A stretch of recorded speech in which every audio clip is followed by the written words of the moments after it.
On your call, Madam President. We're ready. I was just looking at you.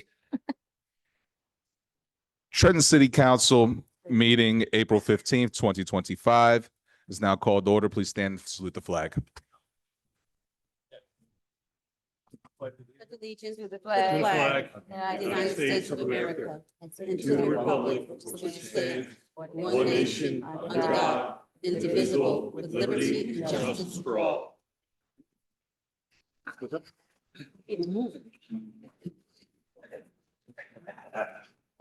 Adequate notice of this meeting has been given in accordance with the Open Public Meetings Act pursuant to Public Laws 1975, Chapter 231.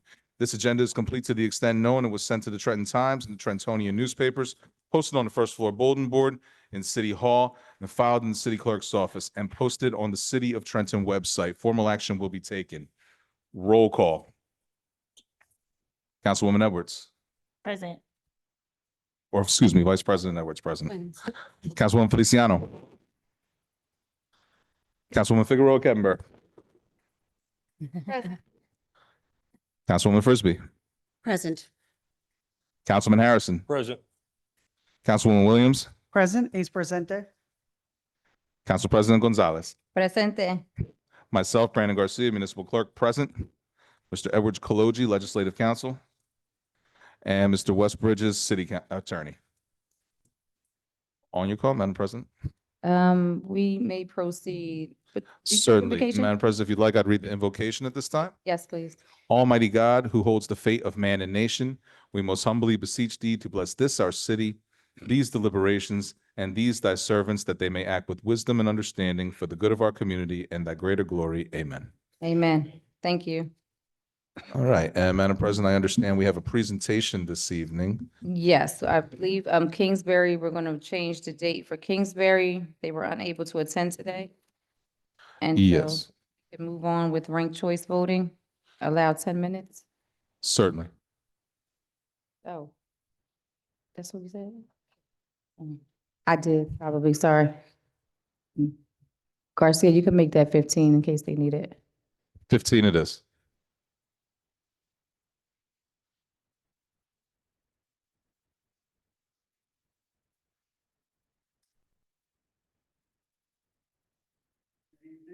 Good evening. Sorry, there we go. It helps if you press the button. Good evening, members of the Trenton Town Council, township officials, employees, and residents of Trenton. You came to the right meeting. My name's Larry White. I'm an organizer for Voter Choice New Jersey. And if you give your attention to the slide deck, please. We are a volunteer-led nonprofit organization that's dedicated to bringing ranked choice voting to the Garden State. And oops, we just lost the picture. And there we go. And adopting it for all elections in the state of New Jersey. Okay. Very good. So first of all, let's talk about our current electoral system that we have today. It's plagued with toxic polarization, lack of choices on the ballot, wasted votes, the spoiler effect, and strategic voting are employed in order to navigate the current system. We have minority rule, no majority winners in our plurality system here in New Jersey, and low voter turnout. So what's the solution? Ranked choice voting. So ranked choice voting empowers voters to rank candidates in order of appearance, all, a few, or just one, and it ensures that the winning candidate receives a majority support, 50% plus one or more of the vote total. And ranked choice voting is also known as instant runoff voting, and you'll understand why when we go through a mock election in just a moment. Benefits of ranked choice voting. You have more candidates being able to run and a level playing field, so more options for the voters. It reduces strategic voting and wasted votes because you get to rank your candidates in order of preference.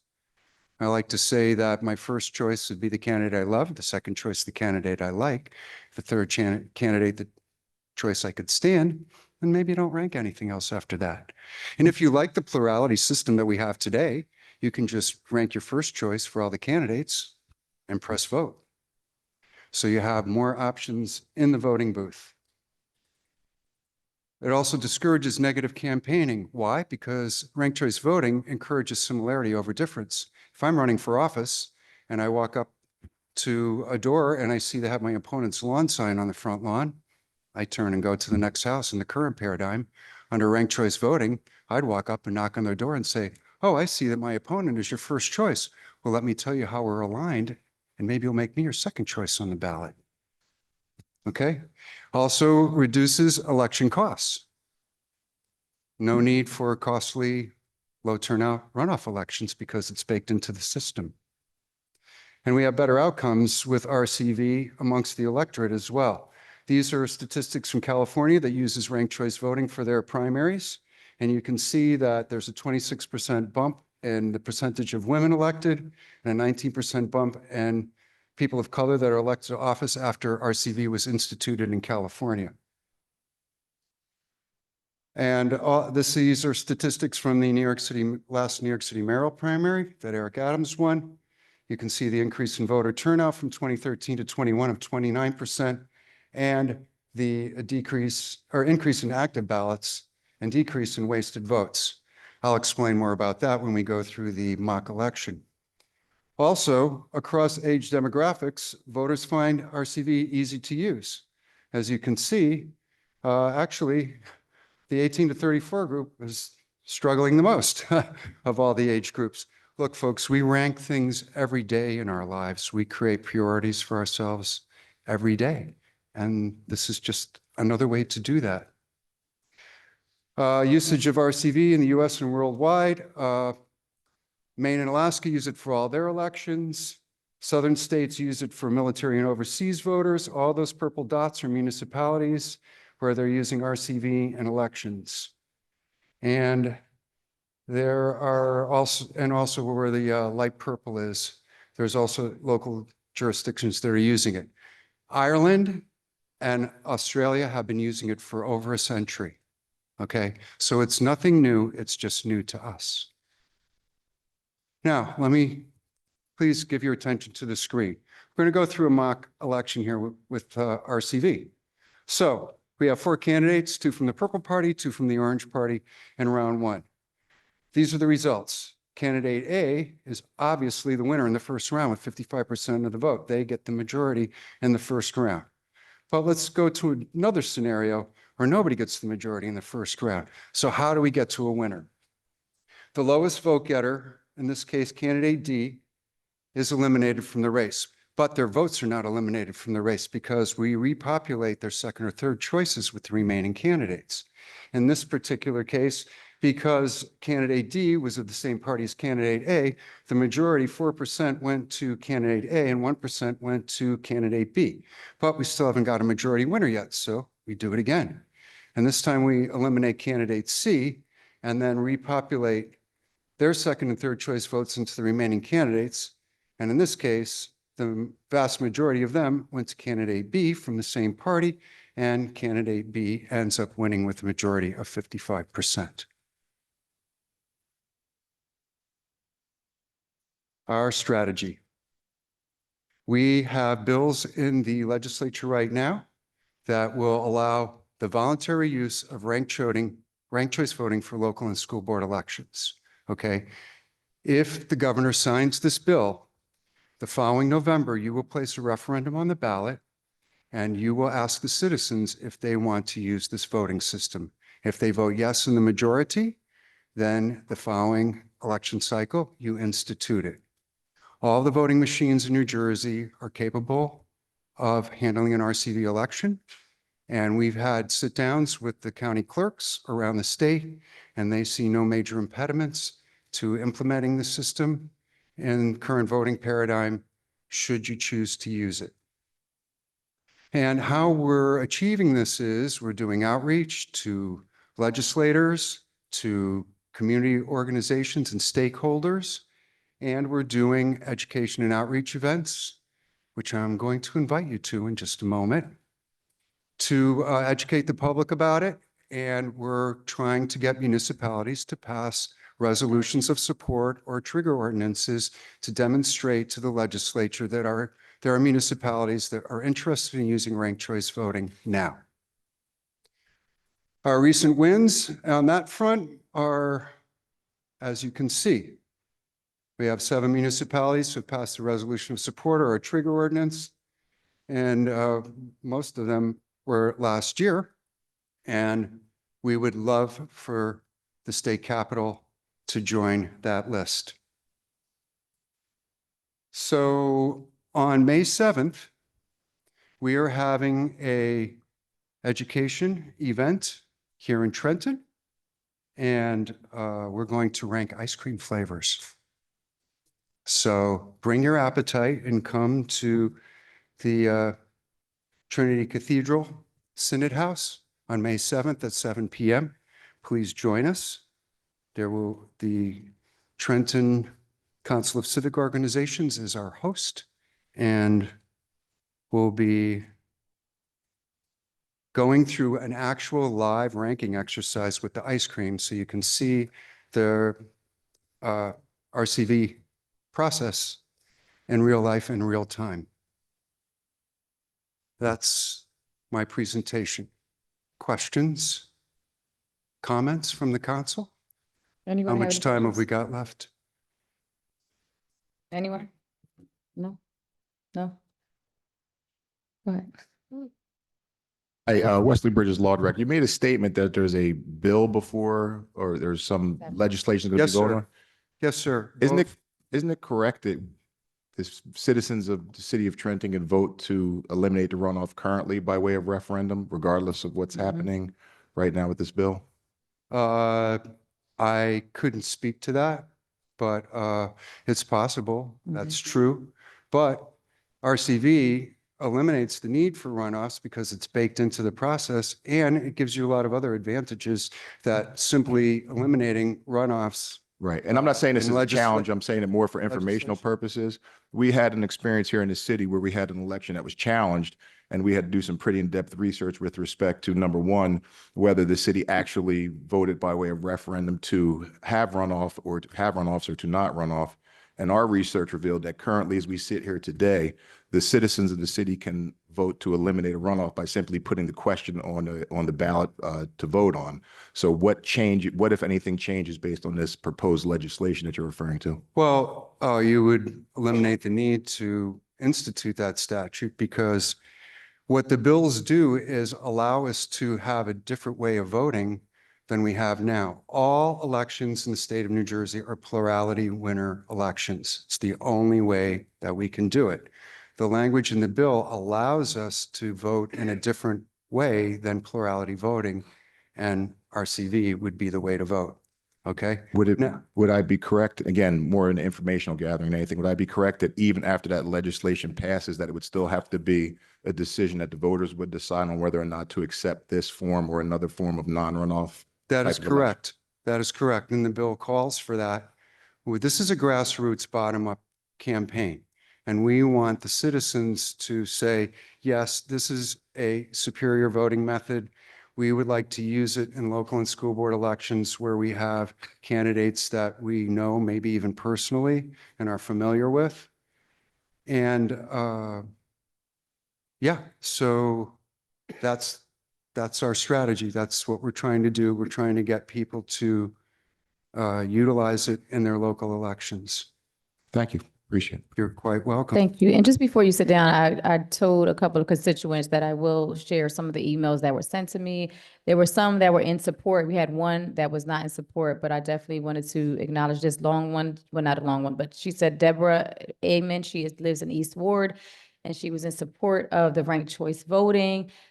She says, I hope you would listen to the presentation about the ranked choice voting with an open mind and learn more about an election process that would empower voters. Please feel free to contact me if you have any questions, as she feels that this will eliminate the need for costly runoff elections, since the first election will determine a winner regardless of how many candidates run. So I just wanted to acknowledge that because I told her that I would. Thank you, Councilwoman Council Gonzalez. President? Appreciate Yes, that. Councilwoman Williams. Yes, ma'am, I have a few questions. So this is the second time we've had this presentation, I think since last summer, if I'm not mistaken. So I'm wondering, given all the problems we have in the city, other issues that we're facing, now that you've come back a second time, and I think we voted down a resolution regarding support for this. I'm not sure I understand what the precedent or what you're hearing from Trentonians yourself about why this is so important and why this is something we should do. Because, just electorally, two members of this body won by one vote, either in 2022, 2024, and my colleague, Mr. Harrison, in 2018, won by, I believe, 4 votes. So, Were those three-way or two-way so races? I know one of the statements that was made last time, given that we had 2 candidates, including myself, that ran unopposed, one of the statements said that that would take away the ability for candidates to have unopposed elections. No, that's absolutely not Well, that was true. what was said at the last presentation, sorry. Well, I was here and I don't recall anyone saying that. Okay. What I will say is that if there's only 2 candidates running, Mhm. then it's going to be clear who's the majority winner between those 2. This RCV helps when there's more than 2 candidates running, and it also helps for your at-large council members and Board of Ed members where you typically have several candidates running for a small number of seats, in which case the first 3 candidates that get past 33 1/3% would be the winners in those races if you had 3 open at-large seats or 3 open Board of Ed seats. That's how that would work in a multi-candidate race for not a single seat, but for multiple seats, like your at-large council members and your Board of Ed members. Yeah, I understand that, but I'm not sure taking away the chance for voters to vet candidates going into a runoff is actually a good thing. And then further, my question had to do with, what are you hearing? Like Trentonians are reaching out to you and your organization and saying, we have to have this here. We really need this in Trenton. Because Princeton, Montclair, the other places, they're very different from Trenton. So I'm just curious. Well, And just like to Councilman know, like, Williams, why you're I would suggest that anybody who's reaching out to us Mhm. from Trenton about ranked choice voting is probably interested and maybe even down for the cause. And that's why they're Okay. reaching out to us.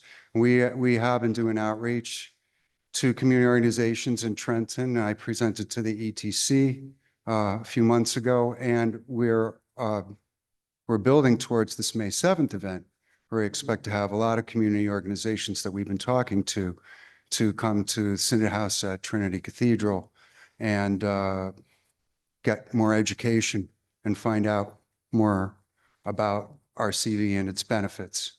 Understood. Was there something I forgot about your questions? No, I did have one last final question. Go ahead. Since next year is our next municipal elections for mayor and at-large council, is your goal, your organization's goal to have this in place for next year's municipal election? Well, ma'am, now it's up to the legislature. We hope, that they'll pass the bill this year and that the governor will sign it. And then you will be able to put it on the ballot next November Okay. as a referendum and ask the citizens if they would like to use ranked choice voting. And we'll come back and help the citizens make that happen if that's what they want. Okay. You know, we're not going to stop working once the bill is passed, because we're going to be asking municipalities to pass a resolution or a ballot referendum in the majority to actually implement it. You know, since passing the bill, if nobody's going to use it, right? Okay. Well, thank you for your presentation, sir. Thank you. Have a good evening. And I have flyers for all the council members about the May 7th Rank the Ice Cream event, and also a fact sheet about the bills that are in the legislature. Thank you. We have one more question from Councilwoman Frisbee. Yes, ma'am.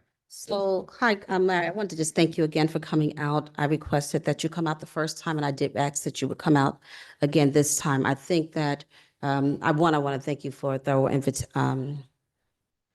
thorough presentation.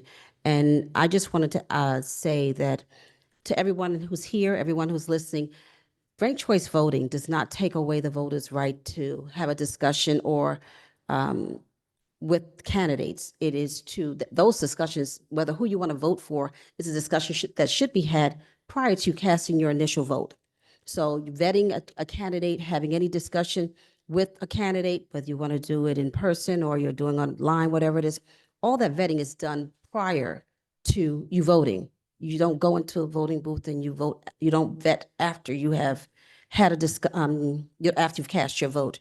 And the bottom line at the end of all of this is after we have educated the city of Trenton voters on ranked choice voting and how it does help them. It is just my thoughts that it helps with minimizing what is going on as far as our time, our resources, and our efforts. It allows the voters to know, okay, if I don't get this candidate, then I get the vote on this candidate. So it does just what it says. It ranks them. If I can't have the first, I'll have the second, and it's automatic without them Yes, having to ma'am. come out over and over again, and without them having to go and getting the candidates themselves doing flyers, without the candidates going out and canvassing all over again.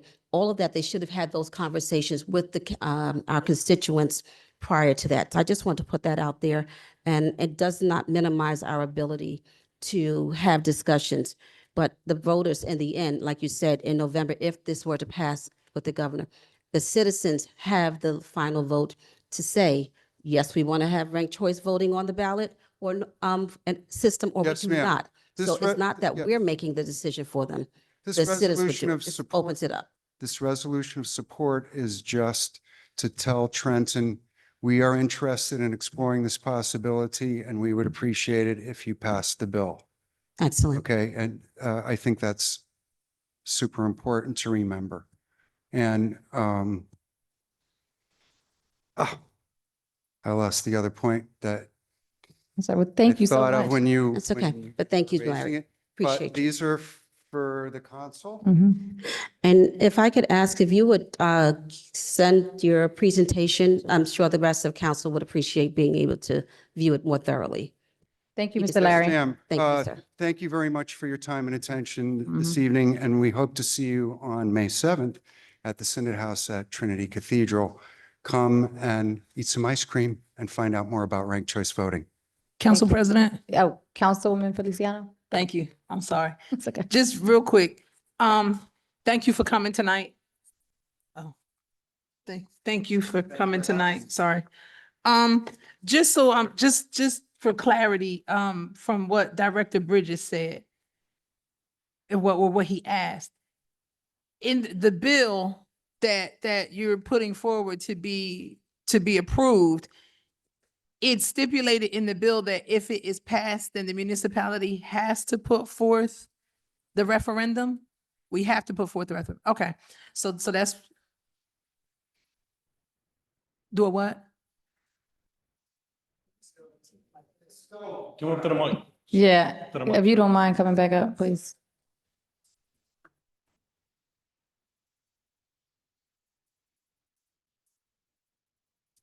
I mean, if you decide to do a trigger ordinance, then it might be possible to bypass the ballot question, but I wouldn't recommend that. No, I wouldn't even go in that direction. Yeah. I just was asking if, I just wanted to make sure that I heard you clearly with what you said and I understood. Secondly, Well, ma'am, Um, the sheet that I gave you, the fact sheet on the bills, uh-huh, the bill numbers are on there and you can go to the state legislative website and you can actually read the bill. okay, Okay, so you would know exactly what the language is in the Right. bill. okay, Okay. thank you. Thank So, You're and welcome. then the next question I had was, if, again, sorry, I wasn't done. So, we could, in fact, if council decided, even before all of this, as Director Bridges said, if we just wanted to wipe out the runoffs altogether, we could just put that on referendum anyway, and then let the people decide if that's what they want to do. While the ranked choice voting is interesting in concept or theory, my concern is, and this is not to take anything away from our residents here in the city, right? As far as intellect or anything like that. So let me just say that loud. The whole process in and of itself of us then having to move to educate an entire city it's a little, it's worrisome to me because how do we make sure that everybody knows or comes out? Like, everybody doesn't even come out to the council meetings. Everybody doesn't come out when council people have meetings in the wards. Everybody doesn't show up the way that we would like them to show up to properly educate on what this process is. And for me, if anything we move forward is going to be fruitful, people would really have to know, right? And then the cost that would be directed in even educating the entire city to make sure that everybody knew this, when we could just simply put forth the referendum ourselves to say, let's just do away with the runoff, if that's what we decide we want to do, and let's just get engaged and see how the people feel about it. I think, I guess we just have to wait then and see what the legislature does before, because if we have to put it forth, if it passes, then we could just move at that time on that. But I just wanted everybody Well- just to consider, if not, if we wanted to do the referendum for that, then we could also do that as well. I appreciate your comment and your questions because it reminded me of what I forgot to mention earlier. And that is that you're already going to be doing that this year because we moved from the county line to office block.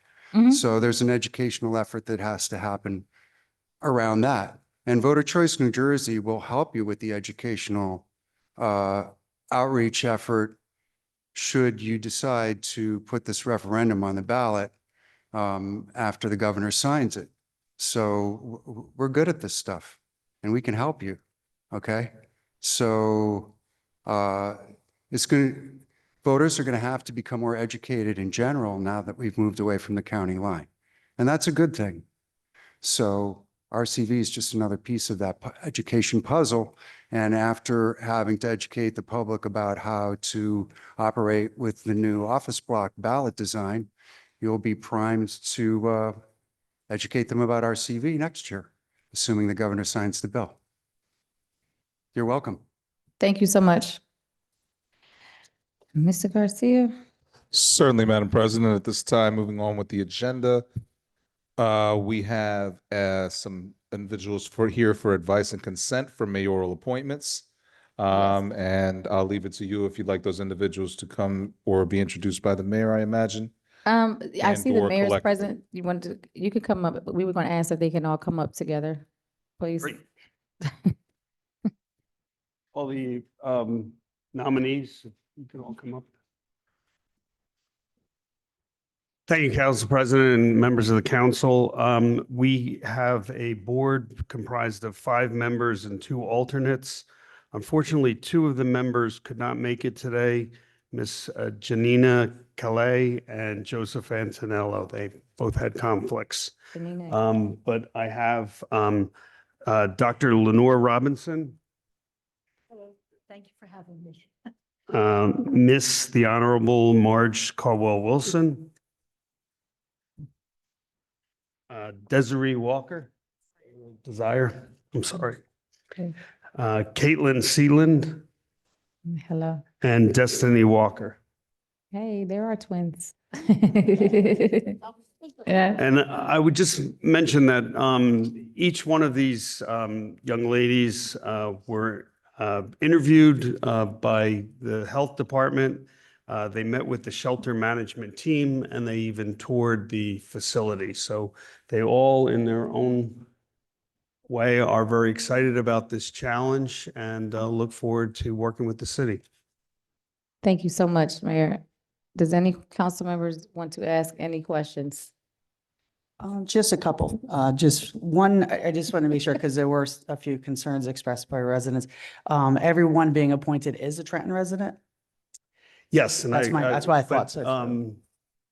They represented that to me and, we didn't have a Okay, full-fledged FBI background check, so I apologize for that. But we took them at their word, and it's disappointing that people who just want to throw stones just Mhm. write that stuff. Okay. And then my only other question, and I asked this as just someone who is the youngest of 7 children. So Desiree and Destiny, as twins, will be able to operate independently of each other? Okay. But it's, the reason I asked that is just to be a little humorous, but also I do think it's very good to have two young people particularly pursuing animal sciences, because that's something going forward, it's going to be incredibly important to our country. So thank you. That's it, ma'am. Thank you. Councilwoman Figueroa Kettner. Good evening. Welcome, all of you. Thank you all for stepping up. This is something that's absolutely needed for our city. Councilwoman Williams and I just had a meeting with Director Minikapelli the other day. And one of the questions that arose was what exactly is expected of this board? So I would like to ask any one of you that might want to answer, what is your understanding as to what is expected of you as a member of this board?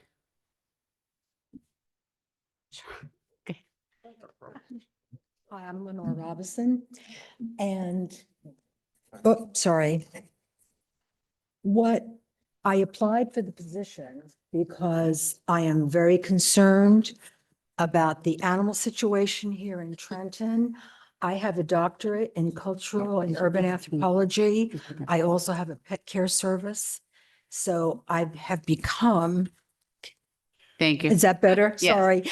I have become very aware of certain issues that almost lap into being public health issues about how animals are raised, bred, treated, and managed. I also have a great deal of experience in building organizational ties and being able to analyze data and figure out the best way to define a goal and then meet and exceed the goal. So when I saw the opportunity, of course, it was the day after the announcement was closed. So I thought I'd try anyway, and it worked out for me. And I'm very pleased that it did. You know, if you have any questions, I'd be happy to answer them. No, I appreciate it. There's a lot of work to be done with regards to the Yes. animal shelter and the animal crisis that we have in the city Yes. right now. Mhm. So I'm really happy that you all have stepped up. We need voices.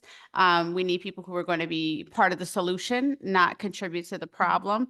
The presentation that was given to us in the meeting that we had with Director Minikapelli the other day, he's actually been successful in the last year with regards to our animals and the number of animals that have been put down and animals Mhm. have gotten, adopted and things of that nature. And then we have an ordinance that is pending that we need enforced. So we need the help. We need all the help that we can. We need your voices. And we need you guys to be on the ground with us so that we can make these things happen, so we can operate as other municipalities do, and we can really get a hold on and control of the animal situation that we have. Former Councilwoman Marge Caldwell-Wilson, you had a question or? No. Well, I actually had this discussion with the director, and I don't think that we can get up and running until we have the rules set up for us to follow. We have to have the guidelines, what the do's and don'ts are, and where our parameters are. So once we get that together, we can come back to you and let you know what we're planning. Because I just don't feel comfortable saying what we're going to do when I don't have all of that in front of me. But I want to thank you all for considering me and putting me on this board, because I'm really excited about it. And I think we can form a good working relationship with Human Services and with our officers at the shelter. Marge, you have the history, so you understand, and thank you for answering the question and understanding the assignment. Because yes, we need to know what you guys are going to do, what's required of you, and how we're going to work together. So thank you very much. Okay, you're welcome. Thank you. Council President, Councilwoman Feliciano. thank you. Just really quickly. So to piggyback off of what Councilwoman Figueroa Kettenberg said, she asked very specific questions, right? And I don't think I actually heard the answer to the question. She said, what did you think your expectations were in what you would be doing when you assumed this role and position? Honorable Marge Caldwell-Wilson, you cleared it up when you said if once you get the marching orders, then you'll know. So my question is, when you had the interview, just to clear this up, did anybody tell you any expectations of what you were supposed to do in the position? No one told you the expectations. So when you had the interview, what happened? The interview was, excuse me, ma'am. the interview was to find out about us and what our background was with animals and, to see if we would be fit to be able to sit on the board. Okay, And our suggestions of what we would like to see happening at the shelter. okay, thank you. And Marge, how long were you there with Dr. Minicapelli? About an hour and a half, 2 hours. So it wasn't a 15-minute interview. He took the time and spoke with each one of them.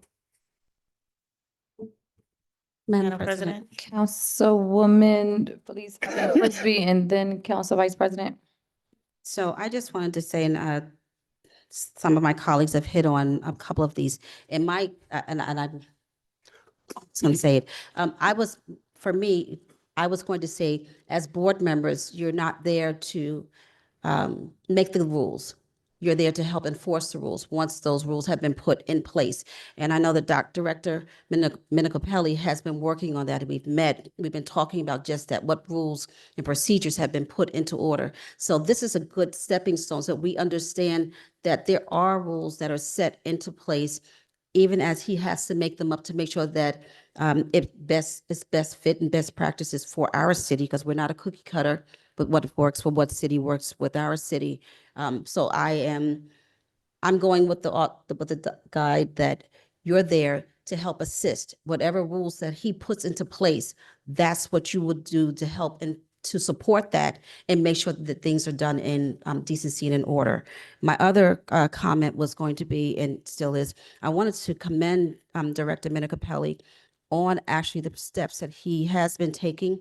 I believe that for under your leadership, a lot has changed. We have gotten a lot of things in order that have been out of order for a while. And so I wanted to just say that. And I'm excited that we have not just all 5, but we have 2 alternates as well. This is something that we need. It has been a thorn for our city for quite a long time. So kudos to you. Kudos to you making sure that, to our mayor, making sure that he got together and you ask questions. It's not a quick one and done, that you ask questions that needed to be asked. And I appreciate just in advance what you're going to do, because I know with Marge on there, there's no way anything's going to happen that will be inappropriate. So thank you in advance, and I look forward to working with all of you. Council Vice President. Thank you. Good evening, Mayor and potential board members of the Animal Welfare Advisory Board. It's great to see you here today, and I want to say thank you for throwing your name in the hat to be a board member. As you all are well aware, we've had many issues with the animal shelter throughout the last several years, so your service is definitely going to be highly appreciated. Mayor, my question is for you or possibly Director Minicapelli. Do you guys have bylaws established yet for the board? I'll turn it. Can you put the light? Mayor, can you turn the mic on? Sorry. Thank you. All right. The animal control is hereby further directed to focus on enforcement, proper staff training, reducing the number of intakes through community education programs, low-cost spay and neuter programs, reinstating a volunteer program, expanding adoption services, and working with community partners by creating public-private partnerships and integrate them into the animal shelter programs by establishing a Trenton Animal Care Team. But it is outlined. They certainly will discuss it, and it's up to them to give advice to the health department. Okay, awesome. I would like to suggest very kindly that you guys establish some type of handbook that lays out all of the roles and responsibilities of the board members, so everyone has a clear understanding of exactly what they're supposed to be doing. And for any future member of the board who's interested in applying, they would know what they're getting into. So that's it. Suggestion well taken. Thank you. That's it. So, okay, go ahead, Councilman Harrison. No, I was just going to say, thank you all for coming forward. The city appreciates you're looking out for the animals. Marge, you've been doing this a long time, so I know with Marge's help, we're going to keep moving forward. So I appreciate you and thank you, each one of you, for coming forward. Thank you. Thank you all for being present.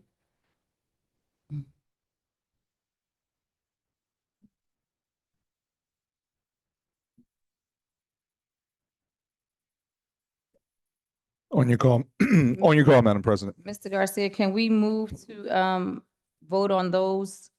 Certainly, Move that up. Can we motion for that? certainly. Did you want to, and I'll ask the solicitor, are we able to take a motion to Move that up. approve those collectively? Have to name all the names? Not a problem. Okay, Except for the two who are not present. I'm sorry. Joseph, there's two that weren't here. Okay. Can we do that? Okay, We're able to vote on the two that aren't present, but I don't know whether that's what the council, okay. the CP wants. Joseph and Janina. Okay. So, Madam President, if you're able to, apparently we do have to name the names that Okay. you wish to approve. If you want to take a motion to approve those names. Maybe take a motion to approve Ms. Caitlin Sealand, Destiny Walker, Marge Caldwell Wilson, Desire Walker, Lenore Robinson. So moved. Second?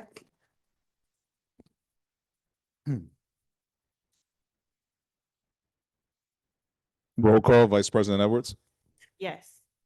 Councilwoman Feliciano, Yes. Councilwoman Figueroa Kettenberg, Yes. Councilwoman Frisbee, Yes. Councilman Harrison, Yes. Councilwoman Williams, Yes? Council President Gonzalez. Yes, Motion carried. thank you.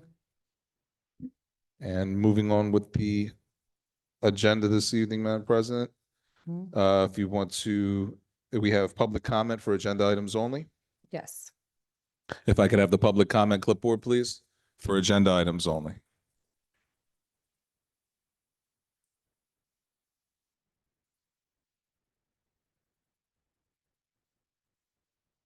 Thank you. Could I have the other clipboard? Yes. I'll trade her. I'll trade her. And we'll put this one back there as well. No worries. And Madam President, we have 3 individuals listed for public comment for docket items only. Public comment will be 5 minutes for each individual. You may address only items on the docket. The council is not obligated to respond. Our first individual listed is Michael Smith.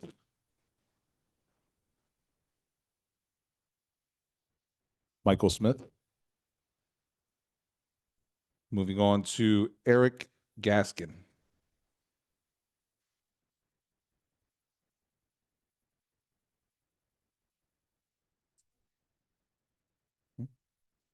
Eric Gaskin.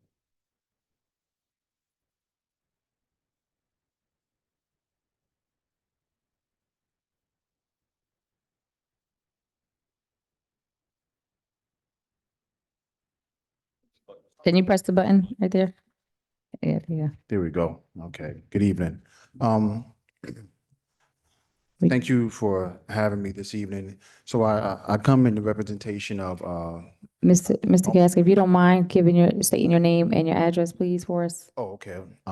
Eric Gaskin, 1340 Brunswick Avenue. Thank you. Okay.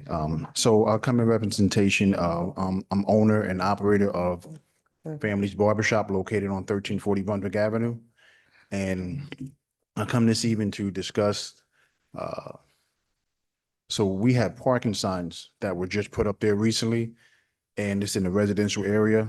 And the parking only allows from 8 a.m. to 6 p.m. Monday through Saturday for parking, which we have residents that live there in the neighborhood, and also the barbershops there, and also a restaurant. So Excuse me, Sir, I don't mean to interrupt you, but what is the docket item that you were referring to? it's parking. I'm sorry? Parking, no parking Yeah. between 8 and 4. I don't have the docket number. Oh, is there a resolution specific to this or? Yeah, that might be public comment, Mr. Eric. I think I think what you're looking for is public comment, but not for docket items only. We will have that at another, later in the meeting. Oh, So you could come back up when it's time for the public comment. Yes. Okay, no problem. Thank you. thank you.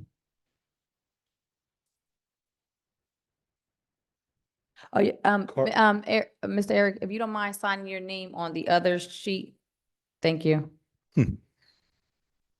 Caroline Clark. Thank you. Understood. And Madam President, those are all the individuals that we have listed for public comment for docket items only. And we can move on with the agenda on your call. Proceed, please. Certainly. At this time, Madam President, if you want to ask for a motion to approve communications, petitions, and reports. If we have a motion to approve. So moved. Thank Second. you. Roll call. Vice President Edwards. Yes. Councilwoman Feliciano. Yes. Councilwoman Figueroa Kettenberg. Councilwoman Frisbee. Yes. Councilman Harrison. Yes. Councilwoman Williams. Yes. Council President Gonzalez. Yes. Motion carried. And Madam President, if you want to ask for a motion to approve the minutes of February 18th, 2025. Yes, may we have a motion to approve the minutes for February 18th? So moved. Second. Roll call. Vice President Edwards. Yes. Councilwoman Feliciano. Yes. Councilwoman Figueroa Kettenberg. Councilwoman Frisbee. Yes. Yes. Oh, sorry. Councilman Harrison. Yes. Councilwoman Williams. Yes. Council President Gonzalez. Yes. Motion carried. And moving on with the docket at this time. We are at ordinances for second reading and public hearing. Ordinance 25-006, bond ordinance providing for Phase 5 of the lead service line replacement program in Trenton, in the Trenton Waterworks Service Area by the City of Trenton in the County of Mercer, State of New Jersey, appropriating $22 million therefore, and authorizing the issuance of $22 million in bonds or notes to finance the cost thereof. Are there any members of the public that wish to speak to this ordinance at this time? Seeing none, Madam President, if you want to ask for a motion to approve. May I have a motion to approve? So moved. Second. Roll call, Councilwoman Edwards. Yes. Sorry, excuse me, Vice President. Councilwoman Feliciano. Yes. Councilwoman Figueroa Kettenberg. Councilwoman Frisbee. Yes. Councilman Harrison. Yes. Councilwoman Williams. Yes. Council President Gonzalez. Yes. Motion carried. Ordinance 25-17, an ordinance amending Chapter 77 of the Code of the City of Trenton entitled Fees. May we have a motion to, oh, sorry. Are there any members of the public that wish to speak to this ordinance at this time? Seeing none, Madam President, if you want to ask for a motion to approve. May we have a motion? So moved. Second. Roll call, Vice President Edwards. Yes. Councilwoman Feliciano. Yes. Councilwoman Figueroa Kettenberg. Councilwoman Frisbee. Yes. Councilman Harrison. Yes. Councilwoman Williams. Yes. Council President Gonzalez. Yes. Motion carried.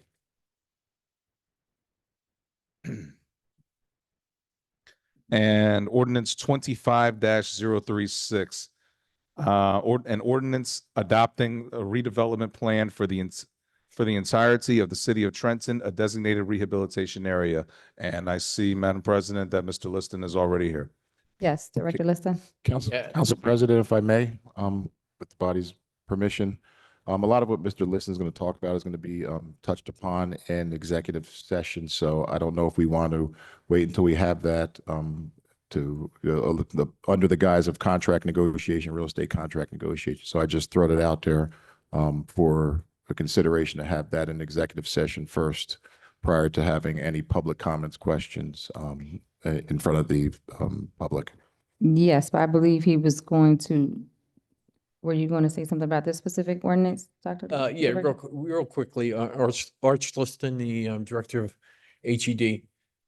This is a special type of ordinance in the fact that you have to pass on a first reading, then it has to be sent to the planning board for review, and then come back to council for passage. Because there was such a short period of time between the meeting, getting it to planning board, the planning board professionals really didn't have the time to examine this and get in depth in further discussion between themselves and administration. So I'm just requesting that this ordinance be carried until the next council meeting. So tabled it to May 6th, I think, right? May 6th. May Yes. 6th meeting. If there's nothing else, Madam President, or if there's no questions or discussion, if you want to ask for a motion Can we have a table. motion to table this 25-036 until May 6th? So moved. Second. Roll call. Vice President Edwards, Yes. Councilwoman Feliciano, Yes. Councilwoman Figueroa Kettner, Councilwoman Frisbee, Yes. Councilman Harrison, Yes. Councilwoman Williams. Yes. Council President Gonzalez. Yes. Motion carried. Matter is tabled until May 6th. Thank you. And Madam President, moving on with the agenda, we have resolutions. Are there any resolutions that the council wishes to extract for questions or for a potential consent agenda? Yes. Anyone have any questions? Madam President? Yes. Yes, I'd like to discuss 25-146 and 25-133 and 25-137. 133 and 137. Yes, please. Thank you. Council President, Yes, ma'am. 25-145. And I also have a question, possibly depending on what Councilwoman Frisbee asked, for 25-137. Thanks. Thank you. Council Vice President? Oh, well, I have to see you later on. That's it? All right. Oh, Councilwoman Williams. Give me 1 second. I just want to make sure I have the number for you, but it's the resolution having to do with Stacy Park. Got it. Just looking for the number. Okay, 25-154, ma'am. 15.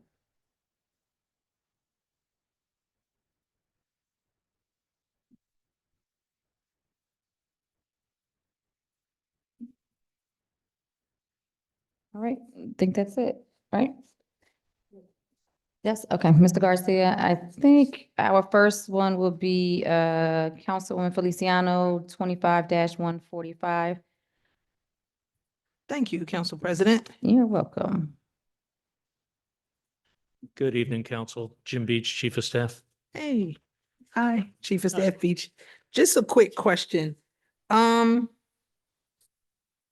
I think this is cool that we have the person here doing the work and everything. But do we have any report or anything of the work that they've done from 2024? Like, do you have anything, like any projects the person worked on or anything like that that you could shoot over to council after the meeting, just so we could see what have they been doing? I could probably provide you with a summary of what he's been doing. A lot of what he's been doing is in the planning stages, and that's actually by design. Because when we've been in contact with Harvard, this assignment is a 2-year project for them. And so when he first came here, they stressed that we should not be rushing him into finding solutions, but really spending the first, 6 to 7 months just determining what the issues were and then developing the solutions around that. But after this meeting, I can certainly send all of council a summary of what he's been working on and what we have to date, and then what the steps are going forward. Okay. And Mr. Beach, if you don't mind explaining to council, just that his salary is not out of the city budget. That is It's a paid. grant. That's Okay, correct. you're right. I just want to make sure everyone knew that. Yeah, thank you. I still want to know what they was working Right. on. Thank you. If you could send the summary, I'd appreciate Will it. do. Consent is fine, Council President. Thank you. Consent? Oh, you have, Councilwoman Frisbee. Oh, sorry. I'm sorry. So I, it's actually not a question to you, and it's probably just in the writing. I'm rereading the first line, and it maybe it's just grammar issue where it says Trenton was invited to apply to host a 2024 Bloomberg City Harvard Fellow who are graduates. It's that A in there. It's like it's singular, and then we become plural again. I I'm don't have the struggling with resolution in front of me, that's all. Councilwoman, so. It's I- just I think it's just gonna be a little change. Effectively, this has been a program that Harvard and Bloomberg Foundation have been running for, I think, at least the last 3 years. We were invited in 2023 to apply to receive a fellow out of this program. And we did so, and then we're awarded or invited to interview 3 candidates. And it's kind of like in medical school where they do the residency matching. So they picked their cities, we picked ours, and then ranked them. And that's how we ended up with Namen. So I don't have an issue at all with that. It's, to me, it's just the wording, and I'll go over it with the clerk. It's just, it's using the word a as in, we're using a fellow, and then we're talking about graduates, plural, as in more than one individual. So that's where I am struggling. It seems like it should be, is a fellow, referring to the one person, is not who are graduates, who is a graduate. I'm sorry, Councilwoman, which paragraph? So are you the reading very from? first, First whereas. Whereas? Okay. Yes, sir. If you read that first one where it says Trenton was invited to apply to host a 2024 Bloomberg Harvard City Hall Fellow, who are graduates, right there. Right, but I that's guess their the wording. population of the fellows that we Uh-huh. had to select from were graduates, plural, but we were only getting one fellow singular. They're just messing with me. Okay, all right. Thank you, Mr. Okay. Beach. Appreciate you, Thank sir. you. Thank you. I believe our next one is Resolution 25-146. Councilwoman Frisbee? Second, back on consent. Yes, that's going back. That was consent. Okay. Mr. Garcia. Noted. So thank you. Good evening. Good evening, Council President, council members. Maria Richardson, Business Administrator. So I am excited that we're getting rid of surplus and properties that we are not going to need. Love that. My only question is, what happens to the proceeds? And maybe I overlooked it, but I did not see when. Well, that they're sold. would usually go into our general funds. So the money gone back to basically our general budget. So does that mean that we can use it for, it's non, what am I? For pay the Yeah, a little bit of the debts everything, of the everything. city, services and everything else. It will go to our revenue. So it's repurposed for Yes. things. Okay, that was my only question on that. Great. Thank you, ma'am. Thank you. Can I go on consent? Consent, please. Thank you. Next one is Councilwoman Williams, 25-154. Yes, ma'am. Thank you. Evening, Mr. Beach. Jim Beach, Chief of Staff. So my question has to do with this overall in this issue. There was a article in the Jersey Vindicator several weeks ago.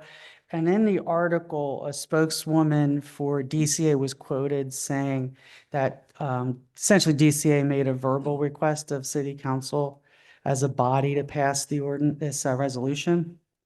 And I was curious as to, how that came about, or if you were aware of who they contacted or spoke with on city council, because I know they didn't speak with myself, and I don't believe they spoke with any of my colleagues. So I'm not sure what verbal, because I would think DCA would put something in writing.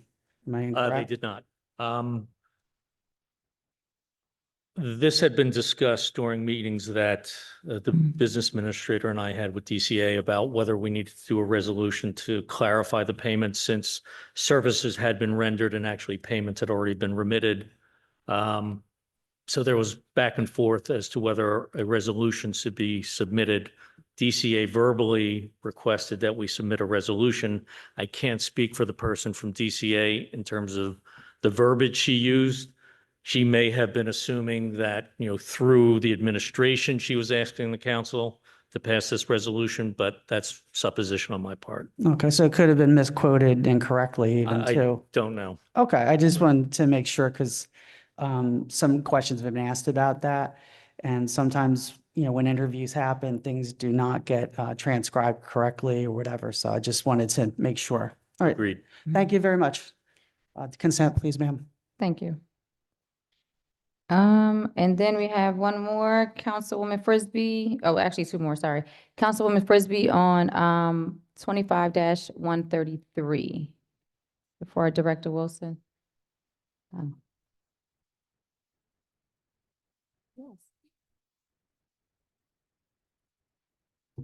Hi, good evening, Council. It's Captain James Slack from the Trenton Police Department. I'm here representing Director Wilson. Thank you, Captain Slacks. I had a couple of questions for this one. One, I'm excited that we have funds coming in to combat gang-related crimes, and this grant is actually very substantial, and I know it's already been allocated for. I wanted to know, with everything that has been allocated, is laptops, cameras, vehicles, is there space, and I'm not sure if you'll be able to answer that, for any funds to be allocated for the two street teams that we have? We know that with the funding that is going to be liquidated or put on just halted by funds that we originally would have, our street teams are going to be in need of support. And with something like this, it would be great. And if not this, are we able to look for a grant to help support our street team? Council President, do you mind if I answer that question? In this particular grant is not necessarily to be used for street team. We are not able to allocate monies ahead of time for that sort of activities, right? But the city actually needs to procure the services. Right now, those services have been procured, and I am not sure if we were ready to award the contract, but those services were already being procured, and some of the money to pay for street teams comes from a anti-violence grant that we received from DCA, actually. But the purpose of this specific grant, it's not for street teams. But the administration as a whole, it's really looking into identifying other potential fund sources for police and of course police as well. But this specific grant is not for street teams. Thank you. I just want to make clear, so I appreciate that. The street teams, if you've seen them, if anyone has seen them in action, they are really making a difference and a strong impact in the community. And I just want to make sure, so one, I want to thank DCA for making sure that we have funds, but I want to make sure that we can sustain them with all the changes that are coming down from Washington.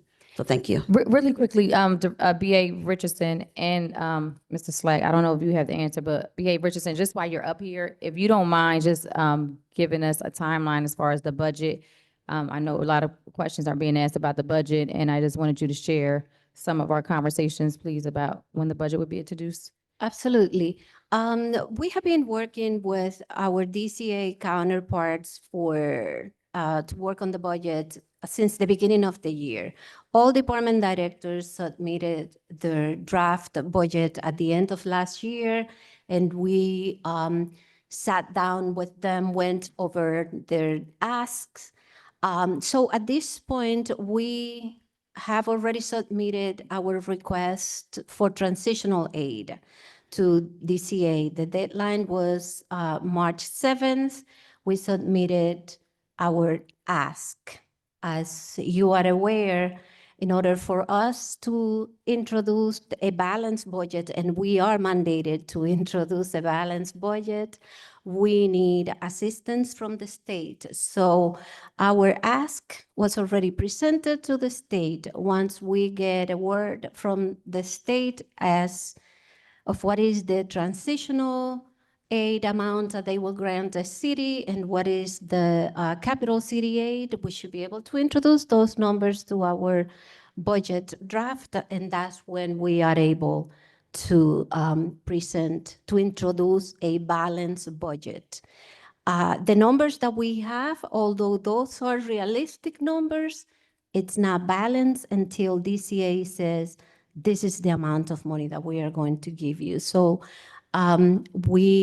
following the state of New Jersey's regulations, we are not able to introduce a budget that is not balanced. It will be as it is right now, we will be presenting a budget with a deficit of $55 million, and that is not realistic. So we really need to get information from DCA. So, what is a solid number that we could use? And then we will introduce the budget. Thank you so much. Thank BA. you. And Captain Slack, if you don't mind, I don't know if you have the answer to this, but I want to just ask Director Wilson, does he have a plan for the summertime for our youth? Like what's our summer plan? Do we have anything in place? We don't have anything in place right now, but we will have something in place within the next few weeks. Thank you. We're going to be doing the summer initiative again, like we did last year. But yes, and we will be announcing something. Okay, thank you so much. Council President? Councilwoman Williams. Thank you. I just want to ask a question because actually my colleague, Councilwoman Frisbee, jogged my mind on this one because this had been an issue before. Are there any grants that could be applied for by the police department to help cover overtime or make more available the community relations officers? Because I know we have a lot of community meetings. I know there's been a few meetings where I've requested a community relations officer different from CPAC, and we weren't able to do that because of overtime costs, which I understand. But it would be really helpful going forward to have the officers, as they're available, because we don't want to have burnout, make them available to more community meetings and be out there, because the citizens really do like to meet with them, chat with them. And as I observed, share one-on-one crime situations, things that are difficult on their blocks that maybe they don't feel comfortable sharing at a public forum, even as a CPAC meeting. So it's a really good way to build a one-on-one with a relations officer. Yes, I totally agree. A lot comes out in the community meetings. Okay, so please, if you could get us an update on, maybe in the next 30, 60 days on additional grants we could apply for it, I would be appreciated, sir. Yes, definitely. Thank you so much. Thank you, ma'am. Thank you. That was consent agenda, Mr. Garcia. And then really quickly, I know we had one more, but Councilwoman Feliciano had a question for 25-154. Yes. And I know we just did that, but I didn't have the hard copy in my packet. I'm sorry, Council President. May I use yours? Thank you, Councilwoman, Council Vice President.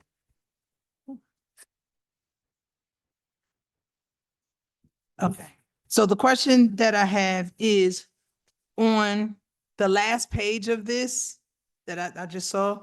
It says, see note below. It says for LGS use only. It says, see note below. No, I can neither approve nor deny this request because it has already been undertaken by the city. Who wrote that note? That was written by the monitor for the city The city monitor. Okay, from DCA, just to be clear. okay. All right, thank you. really quickly, Mr. Beach, while you're up here, if we could have either Director Harris or I know we have Mr. Randy in here to answer some questions, but just to kind of let everyone know why this came about. I know there was discussions between myself and some of the administrators, and we understand that some of the contracts weren't brought before us, so we want to make sure that these payments are rendered for the service, paid for the services that were rendered. So if there's anyone that does have any questions, he is here to answer these questions for us. And Randy is the consultant company, correct? Yes, he works for BLS. If he's able to come up, if there's any questions, does anyone have any questions? Thank you. Thank you, Council President.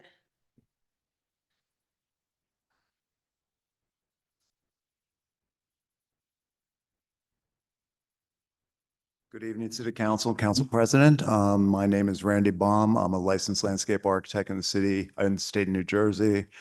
I've worked for the city since 1995 as an employee and then for BRS since 2013. Thank you, Mr. Randy. Do you have a question? You got it?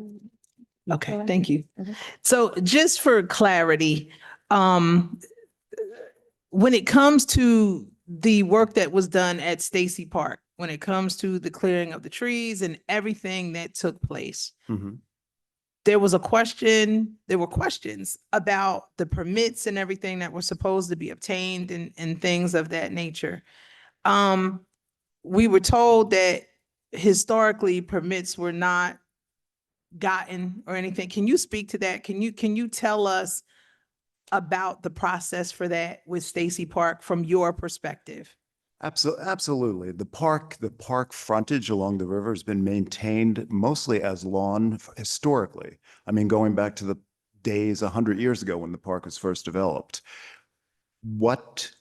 When I worked for the city of Trenton, was employed by the city of Trenton, we would do periodic cleanings along the riverfront.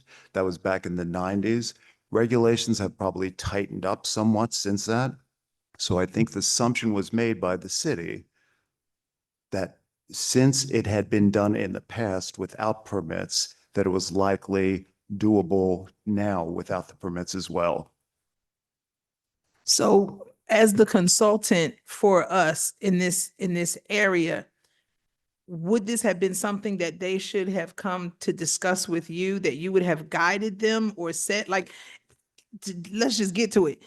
What was supposed to happen, right? Like you're there, you do the work and everything. Were they supposed to come to you if you knew that we were clearing it up? Were you supposed to tell them, hey, y'all, we need permits because now we have DEP coming at us saying, you didn't do this. What role were you supposed to play in this? Well, we weren't brought on board until the letter was received from the DEP. So we weren't aware of the fact that the DEP was coming after the city of Trenton until they presented us with the letter. So we could begin to provide a repair and restoration plan, which is well underway. As a matter of fact, a preliminary was sent down to the DEP a short while ago. Okay. So you're looking to repair and replenish. Absolutely. Under the guidance they provide with some of their guideline documents for when there's disturbance within a riparian zone. But you wouldn't be the person that would have advised them to get the permit in the first place. Is that what your company is that a part of what you would do? Would have done had they approached us, yes. But we weren't approached until the letter was until the letter arrived here at the city. All right. Thank you, Council President. So, no problem. Really quick, a quick question, just kind of on the same along the same lines. So at what stage, so for every project, should you be consulted beforehand? Typically? When we're asked to manage a particular project, we sort of take it from the permit stage forward. Often write the grant for the project, do the grant management for the project, and take it from the permit stage forward through design documents and construction oversight, typically. Thank you. Council President? Yes, Councilwoman Thank Williams. you. Mr. Baum, just one quick, just for clarity's sake. So your understanding was it was always the intention of the city to replenish grassland with the appropriate grasses that would not be invasive, that were native to the riverbank, and then also replace trees? Absolutely correct. I mean, what was down there was brought on by benign neglect, so to speak, for many, many years. I'm very low tech and I have photos here of the park, but I can't put it up on the camera, but I have photos of the park back when it was cleared to the day. And that was historically the way it was maintained during the last decade or two. And in particular, I don't need to point it out, but during the Mac years, the park staff was dramatically reduced and the amount of maintenance that was conducted along the riverfront was also dramatically reduced. So just through attrition, the invasive material, and it's mostly non-native stuff that kills the native material, was just sort of overtook the bank and progressively made its way inland. And how long would you guesstimate it would take for the new native species to replenish, what's there, and, as we'll see when we drive by or stop by, a healthy environment? We have a plan in place now with the DEP, submitted to the DEP for their approval, to do some pollinator seed meadows, to do some no-mow grass, to restore the amount of lawn that's maintained down by the park, because the aggressive, I should say, the invasives that are down there are incredibly aggressive. And unless the vast majority of it is returned to a mown state, it will sort of revert back to what it was. We don't have the license or the skill set to control something of that nature. It will be probably contracted out to do some of that work where we will return it to meadow setting, but if we are able to if the DEP agrees that we're able to return the vast majority of the park to mown lawn, it will probably stay the way it is and the way it should be. Okay, thank you very much. Thank you, Council President. Thank you. May we go to, Madam- Council Vice President? Thank you. Hello, good to see you. Hey. I have a question on how everything was procured and paid out. So we understand that this project or a portion of this project cost over $195,000. And in doing my research, after getting the information from the administration, when we asked about whether this was supposed to come to council, what is your take on splitting the aggregated amount into separate invoices?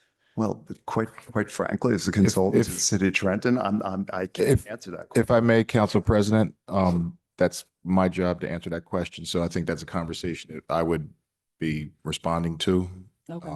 Mhm. I would say, let me rephrase my question. So if the city has, I guess, a qualified purchasing agent, would that be included in the process for you to work with whoever that person is on the cost of the project? Is that included in your scope of work? Not necessarily the cost of the project, but again, when we're assigned to a particular project, then we would work hand in hand with the city employee who's in charge of that project as well. And so do you have any involvement on how the projects are paid, the invoices and things like that? When we manage the particular projects, absolutely positively. As a matter of fact, more often than not, the consultant will submit their invoice to us. We'll review it, approve it, make sure it's appropriate, and pass it on to the city for payment. And that's the entire aggregated amount, not split invoices? It's the entire project amount based Yeah. on the purchase order that's been issued to any particular entity. Okay, so you would require for them to give you one whole invoice with the entire amount on there and then pay that? And often how projects are conceived is there is a proposal done by a particular firm or several firms, and we help the city choose the most qualified firm to take the project forward. A resolution is then brought before city council to bring that firm on board, and then we manage that purchase order and disbursements from the PO. Okay, thank you. Okey-doke. Thank you. Mr. Randy, if you don't mind, just while you're up, or even if Director Harris, I know we have a project coming up with Mill Hill Mhm. and some removals. I just want you, can you speak on that, just in case anyone was wondering about that project that's coming forth? Absolutely, positively. This one's pretty easy. So we've been working in Mill Hill Park. We've been doing several projects in Mill Hill Park over the years, replanting the park, restoring the Iron Truss Bridge, restoring the Douglas House, et cetera, et cetera. And this piece of the project that has been the tree removal along Assunpink Creek, just immediately behind the retaining walls on the creek. Mhm. I went and personally marked each and every one of those trees to be removed because they were all dead trees. There was absolutely no resurrecting anything that was cut down. As a matter of fact, to be clear, there's several more trees that need to come down as part of that project. This is in this is in light of the trees that we're going to plant with a New Jersey Conservation Foundation grant that is going to be planting trees up and down State Street, Broad Street, Warren Street, Mill Hill Park, Cadwallader Park. So it's a necessary first step. I mean, we did the same thing in Cadwallader Park last year. We probably dropped 40 trees in getting ready to plant the trees that are going into Cadwallader Park now. Mill Hill Park, we several times have cleared trees from Front Street and Broad Street frontage to get ready to install new trees. the work that occurred along the creek this past week is the exact same process. Okay. And that's been approved and submitted to DEP and everything? Not Process. necessary, Okay. not necessary. That we don't need to do that? Absolutely, positively not. When there's dead trees within Gotcha. a public space that pose a public safety hazard, yeah, boom. Thank you so much. Council Thank you, President. Councilwoman Williams. Thank you, Councilwoman Feliciano, you. for reminding me. Yeah. As the BA pointed out, we also have a citywide inventory taken of the first initial steps were all the ash trees, and that was funded by the DEP.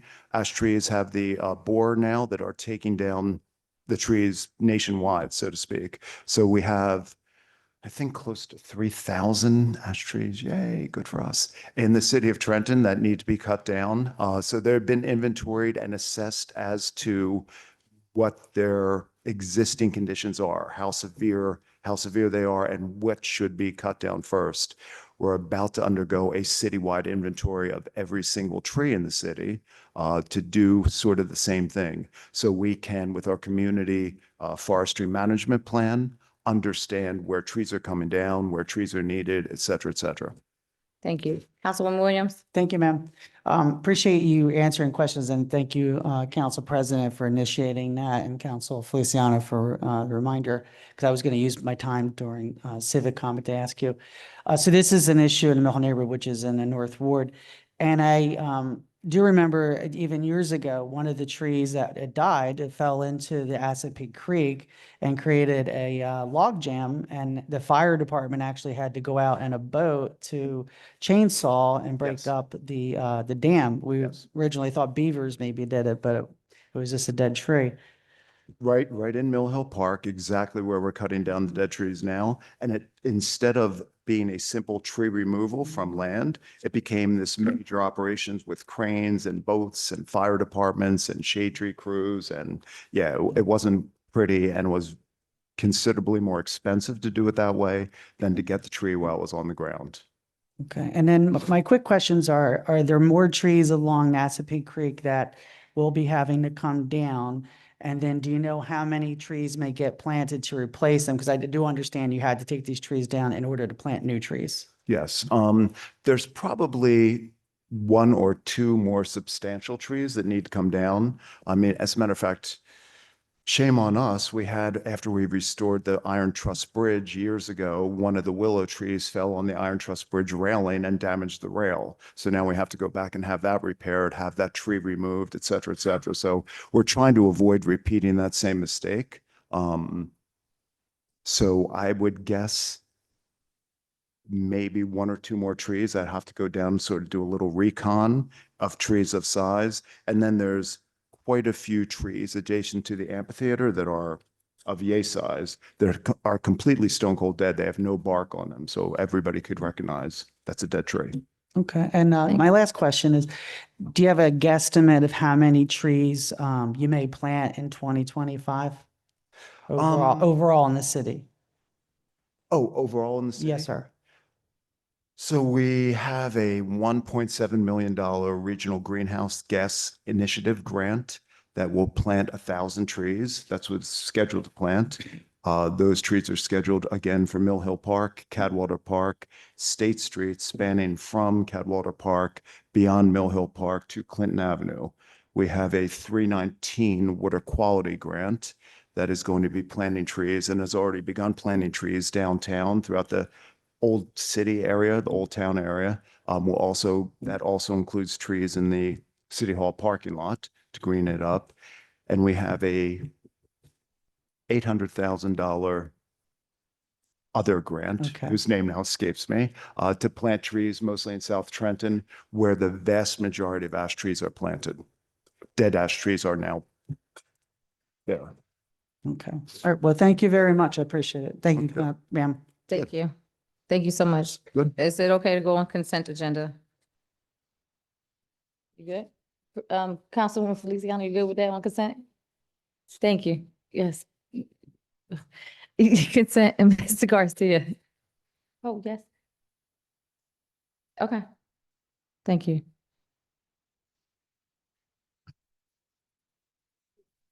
The next one, last one I see is, Councilwoman Frisbee, 25-137.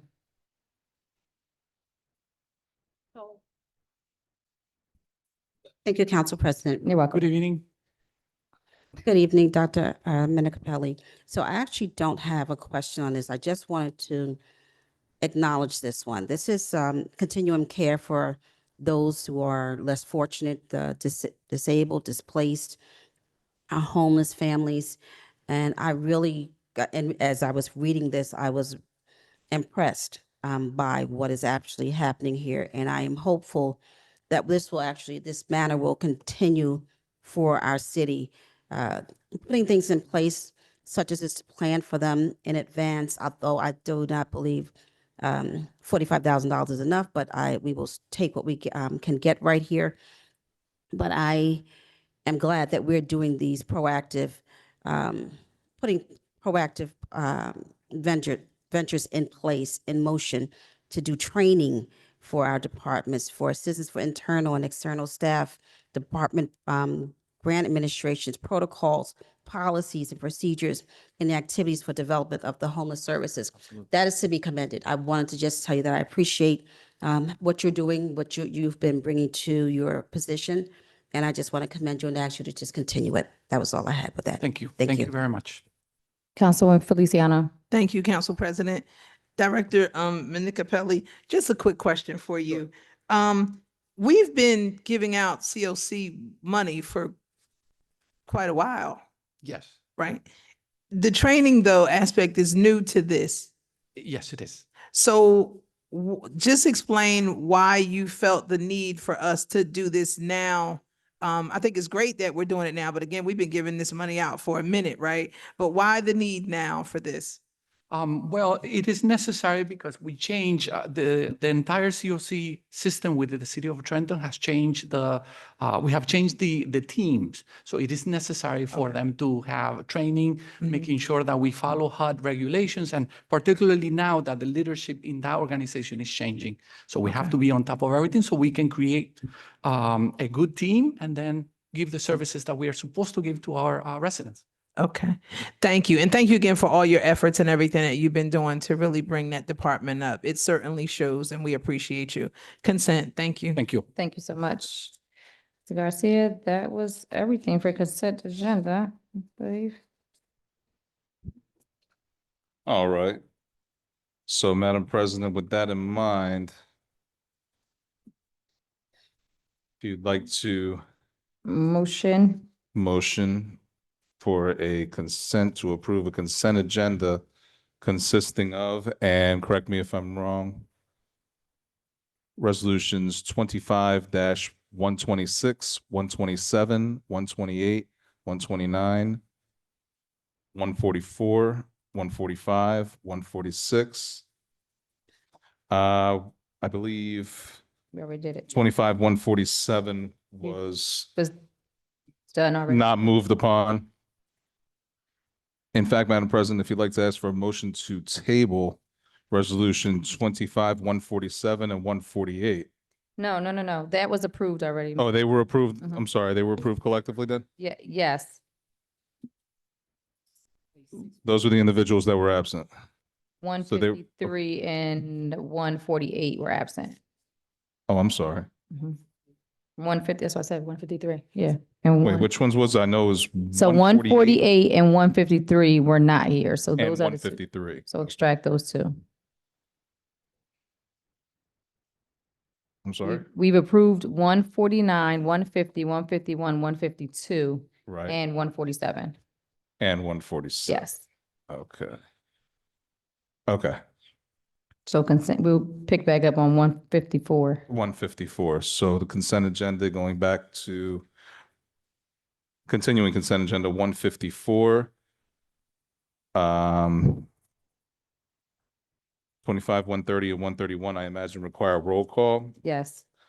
132, 133, 134, 135, 136, 137, 138, 139, 140, 141, 142. Yes. And I believe that will be all of them. May we have a motion to approve the consent agenda? So moved. Second. Roll call, Councilwoman Edwards, Yes. Councilwoman Feliciano,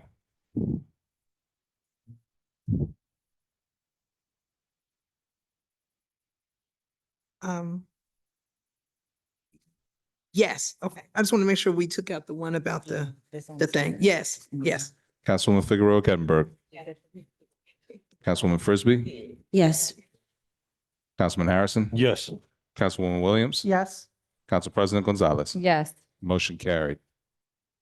And Madam President, for the items for the individuals who are not present, are they being pulled or do we need a motion to table those items? We're tabling those items, yes. So we have a motion to table those items.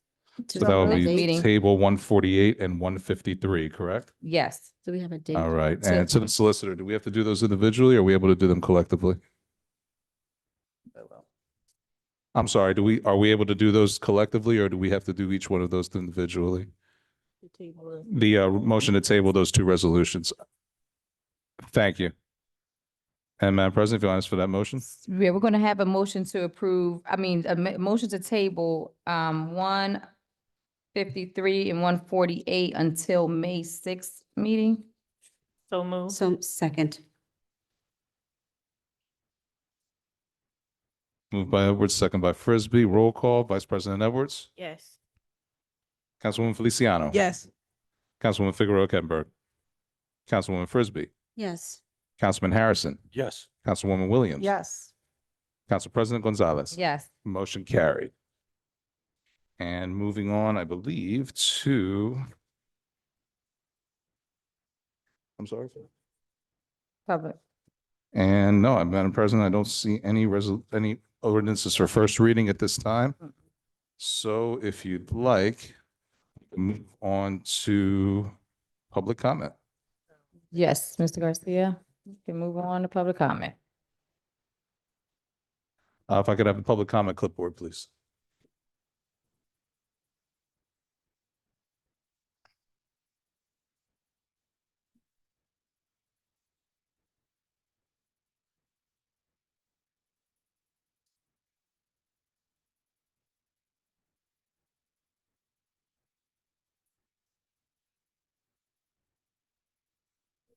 Okay. And Madam President, we have 13 individuals listed for public comment at this time. Unless there's anything further, public comment will be 5 minutes for each individual. You may address any item that you wish. The council is not obligated to respond. Please state your name and address when you approach the microphone.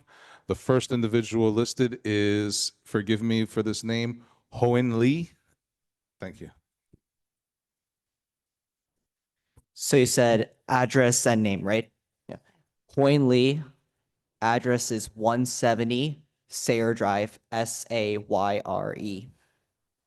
Princeton, by the way. Thank you. Hello, my name is Hoyne Lee from Princeton.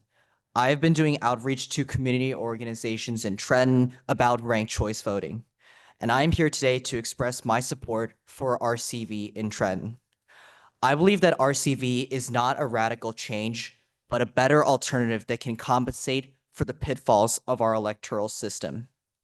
In a city where races have had multiple candidates, RCV's guarantee of a majority winner ensures that a winning candidate actually reflects the will of the people.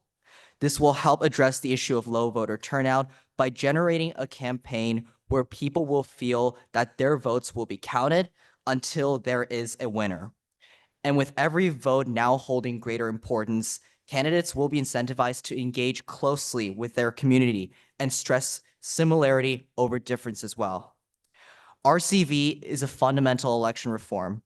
Remember that 7 municipalities in this state have already adopted a resolution or a trigger ordinance in support of the bills in the legislature. The Municipal and School Board Voting Options Act gives those municipalities the choice to use RCV if their voters desire it specifically. As New York City demonstrated, the majority of people across age and education can understand RCV and how to use it as well. And as the 2022 elections showed, Trenton faces expensive runoff elections with low voter participation and often the absence of a true majority. I respectfully ask this council to not continue this path. RCV is not about choosing sides, but opening up the electoral process to level the playing field for candidates and empowering more people to participate in politics. Therefore, I ask you to support ranked choice voting in Trenton. Thank you. Thank you. Hal Hamilton. I am Hal Hamilton Jr. of 415 Clearfield Avenue in Trenton. And just to clarify, I think there was some confusion over the clipboards. I guess I signed the wrong one for public comment instead of public comment for agenda items. I don't know whether you want to relabel those clipboards. But anyway, I'm here to speak in support of ranked choice or instant runoff voting. As far as I can see, ranked choice voting has no downside. In elections with more than two candidates, it allows voters to vote for the candidates that they actually like the most without being forced to settle in a dishonest manner for candidates that they think have a good chance of winning. And it stops governments from wasting money on runoffs. Some people call it confusing, but you can look at sample ballots from Australia and they're perfectly understandable. Now, Mr. White in his presentation, he had an example where you filled in multiple circles. Australia uses a slightly different version, and Mr. White mentioned that version is compatible with our existing voting machines. Australia uses a slightly different method where instead of filling in multiple circles, you just write 1, 2, and 3, or however many you want to, or however many numbers you want to write in. I guess that wouldn't be compatible with our current voting machines, but still, in my opinion, it's very, very simple for voters to understand, not confusing at all. So I do hope that instant runoff voting is adopted by more jurisdictions. Thank you. Thank you. CJ Barbalacci. No.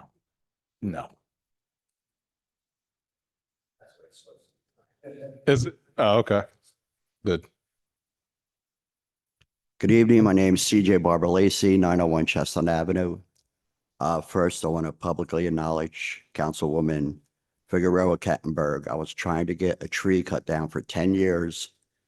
I called her. Within 2 weeks, the tree was gone. So thank you very much.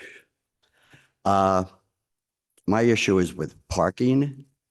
I live in Chambersburg, and the state law is 50 feet from a stop sign. But your municipality has the authority to make it 25 feet. Sorry, I only have 6 pictures.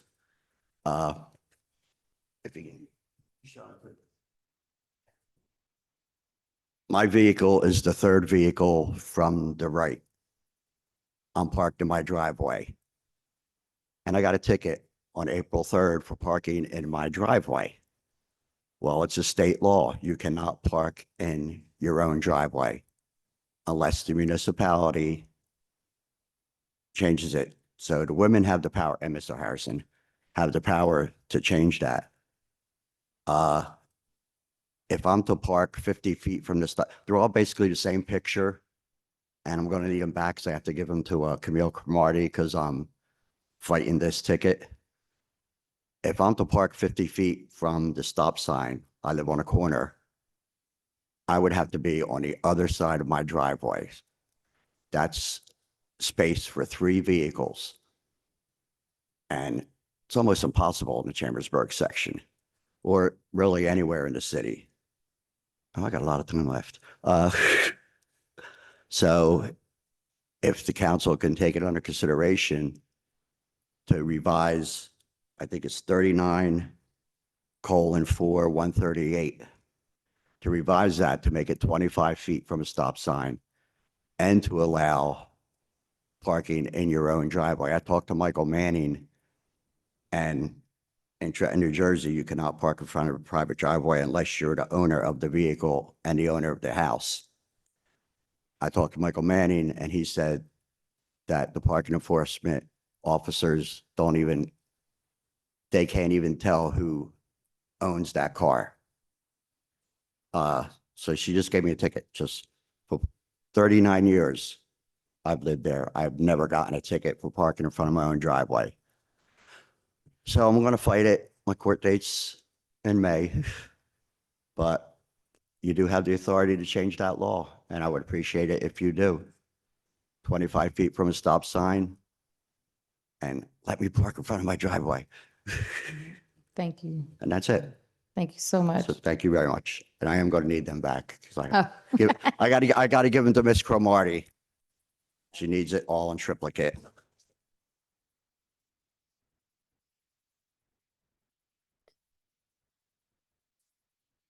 Kathleen Deal.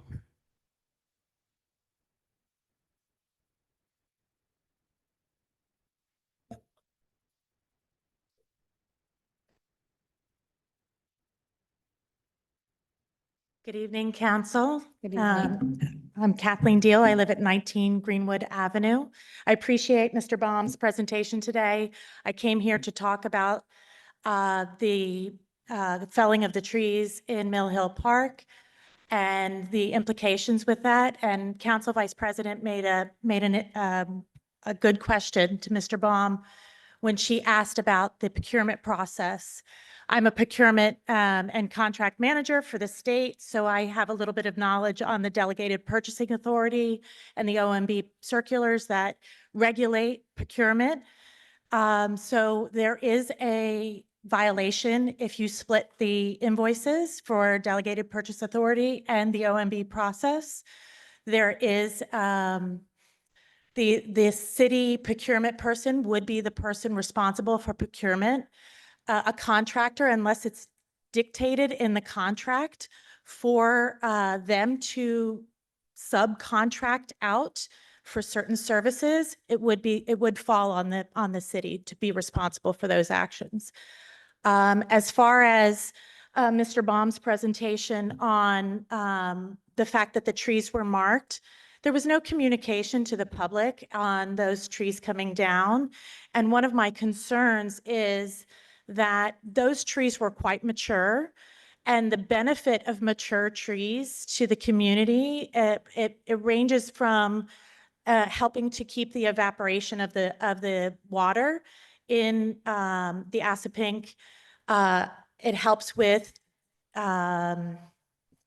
overall cooling of the community. It helps with aesthetics, but there's also a believed response when you fell a mature tree that 3 to 10 small trees should be going in to replace that single one tree. So one of the questions I have for Mr. Baum, maybe off record, is how many trees are being planted to replace those single mature trees that were going in, as well as will Mr. Baum and his team be dealing with the stumps? Will they be dealing with the overall implications of if those stumps impact the retaining walls that are alongside the creek? All of those things are implications of the felling of those particular trees. It's not just the trees themselves. There are broader implications with those trees coming down. So that's my questions to Mr. Baum or the city, but also for some clarity to the council's questions on procurement process and overall contract management. Thank you. Thank you.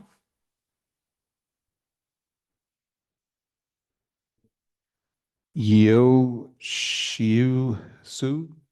I try.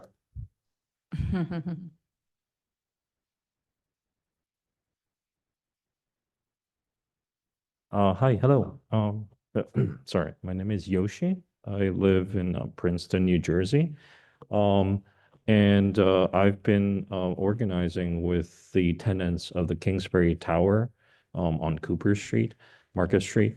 And unfortunately, a lot of tenants weren't able to join us today, but we have been canvassing this Kingsbury. Sir, I'm sorry, I didn't mean to stop you. If you Oh, could just sorry. state your address for the record. Oh, I didn't say that. It's in Princeton, right? Princeton, New Jersey. Did you need my Full street address, yes. Okay. 32 Horner Lane, Princeton, Thank you. New Jersey. Okay. Thank you. All right. Yeah, so this, the Kingsbury Towers is in pretty, atrocious conditions, like, tenants constantly complain about, the heating being, too much or not enough. And, in the summers, like the air conditioning is on blast in the hallways, but the apartments themselves, they don't have air conditioning. Uh, there's no cleaning done. The elevators break down very often. There's leaks. Like leak is like a very serious problem. And in there's to a certain extent, the management even like acknowledges us. Like I think for the past couple weeks, basically on a regular basis, they are shutting off the water 9 a.m. to like 4 p.m., but like going on for even longer. And but like this kind of Band-Aid is not a fix when tenants, like they need to cook, they need to clean, they need to wash, and they're experiencing on a weekly basis like water getting shut off. Other issues is like, like the fire doors don't seem to be like really working. Like we were just at there, and some fire doors are just like they don't open, like that's a hazard, that's dangerous. Fire alarms will like go off very frequently.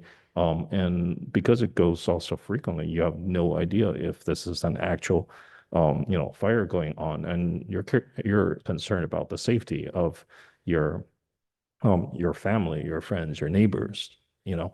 Um, so so yeah, I'll just kind of wrap it up here because like I feel like really it's the tenants who should be here to talk about these issues, but we're bringing this to the attention of City Hall and also bringing it to the attention of the Housing Authority because this issue needs to be looked at. Like it is not sufficient that the management.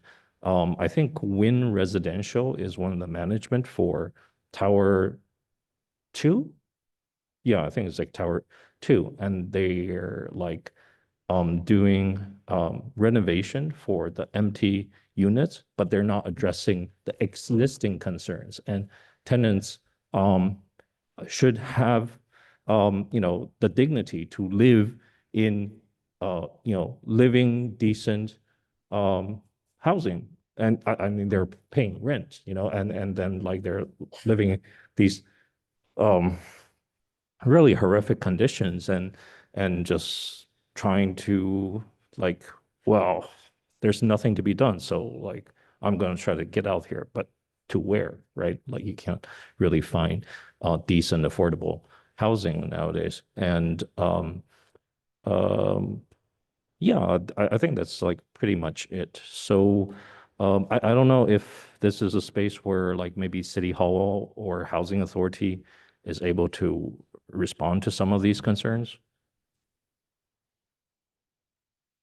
Okay, if there's no like responses to the issues that I just like brought up here, I guess like the next steps is we'd like to find out how we can get a meeting with the housing authority and maybe have housing inspection coming into the Kingsbury Towers. Thank you, Mr. Yoshi. If you want to stick around, some people may address your comments during their civic comments. Also, we do have some of our directors, but just for the record, Kingsbury does belong to Patterson's Housing Authority. However, we do have a subcommittee who is working on some of the issues with Kingsbury also. Some of the subcommittee members are on council, so thank you so much. Thank you very much, Councilwoman, and thank you very much, members of the council.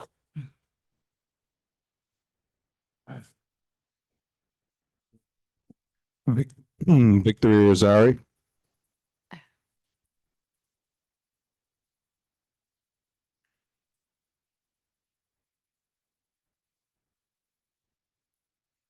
Good evening. It's a pleasure again. Victor Rosari, 19 Morton Avenue, Trenton, New Jersey.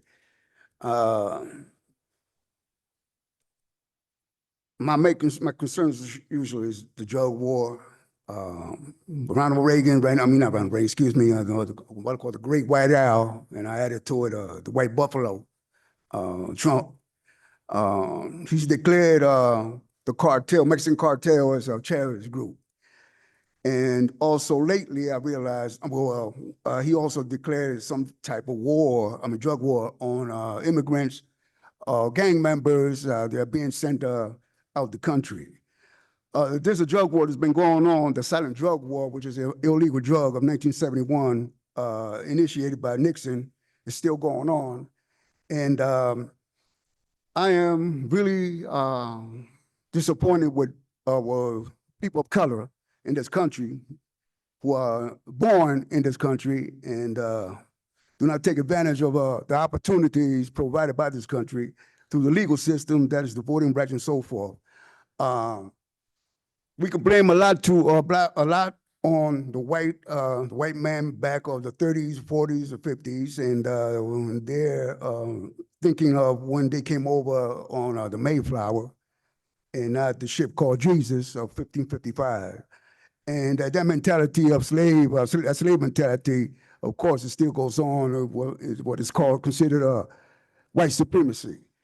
My understanding is through my teachings, starting with the Nation of Islam, that the racism, my understanding, was over in 1984, and the New World Order began in 1985. So that mentality should be erased.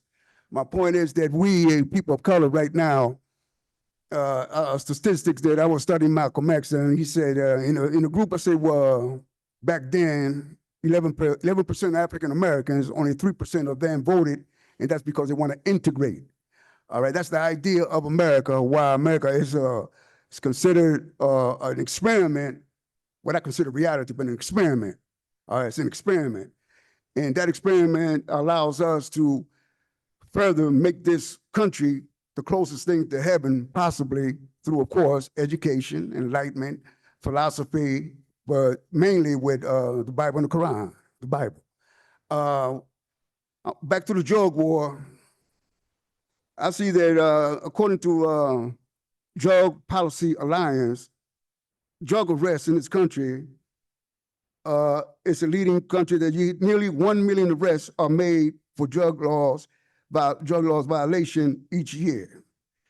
And then incarceration rate, 1 in 5 US Americans are incarcerated. And also systemic impact, mandate drug testing harm millions. Nearly a quarter of US workforce is subject to employer mandate drug testing. That's 38 million people. And particularly Black women with children seem to be required to test more than the males. Also, overdose. Overdose are preventable. I don't have 105,007 overdose deaths in 2023.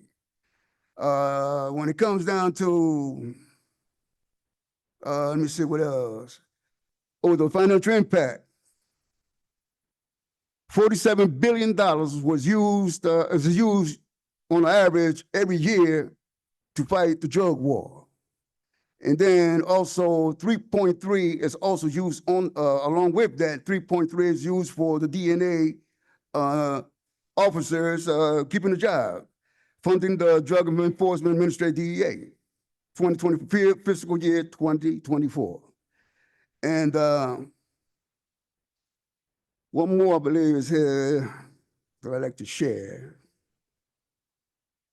Is marijuana policy. Americans want marijuana legalization. I understand it's 13, maybe 13 states that have legalized it, and all of it. All the states need to legalize that, as well as Puerto Rico. Now, Puerto Rico is considered a dying country. It's dying. I didn't do the further research. I don't know why Trump just bypassed Puerto Rico. Puerto Rico is a transition point for drugs from South America, Central America, Europe, and Asia. All right, so that's a transition point. Thank you, Mr. Osiris. Oh, sorry. Thank you. Thank you. Have a good night. What's this? Adam Vasquez Gonzalez?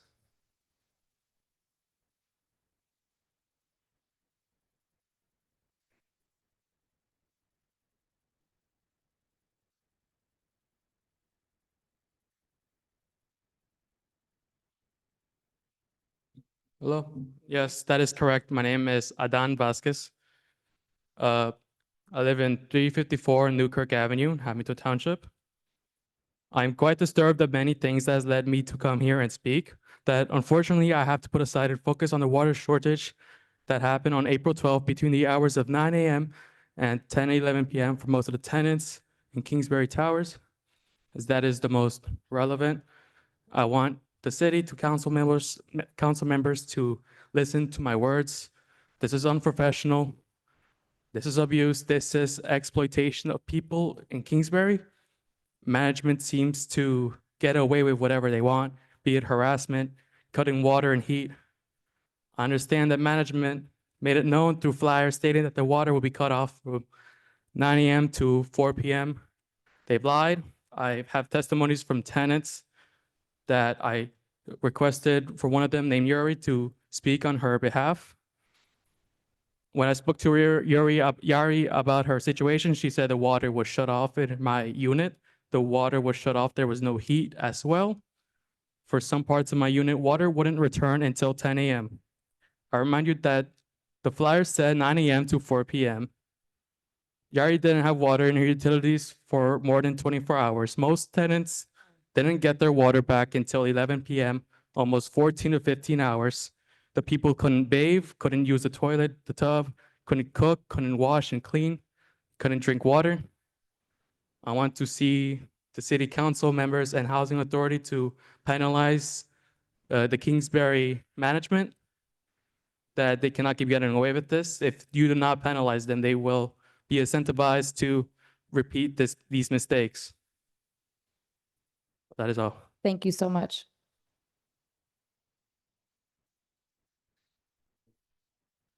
Asante Walker?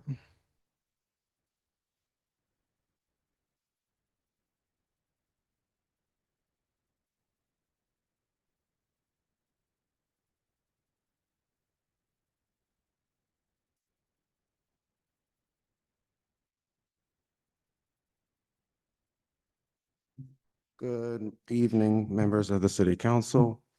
My name is Asante Walker, proud native of the historic city of Trenton. I stand before you today with one pressing question. Address. Could you just have your address? 70 Sanhegan Drive. Thank you. I stand before you with one pressing question.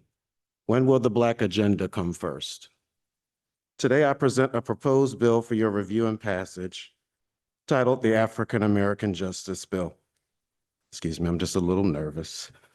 Is that right? This legislation is designed to bring rightful and long overdue attention to the monumental contributions of African Americans in this city. I feel personally that we are not paid attention to, that our history and dedication to this city is not being recognized. From the Williams Hedgepeth Board of Education to the Trenton Six, to our connections to slavery, even Trenton being the first to have our own Black Wall Street, it's not being noticed. And I plead with this council today, just plead with this council today, that we would make appropriate steps to move forward and recognize the great contributions to keep our history in our children's education, and also to start to bring attention to those who are suffering in our communities that don't have a voice, that won't ever come before this council and speak. There needs to be some attention and some accountability for our residents that are not coming here and talking about housing, discrimination and inequality. And it's not even, some of our structures in the city don't even look habitable. They don't even look worthy to live in. I have a mother myself who lived in the Oakland Street apartments, and her unit was beyond terrible. Holes in her floor, mold, And what does the Trenton Housing Authority do? They don't answer. They don't come to the waking attention to their residents. They leave the problems like they are, and that's not fair. So I plead with this council to start bringing more attention to our African-American residents in this city because we demand it, and we demand change today. Thank you so much. Austin Edwards.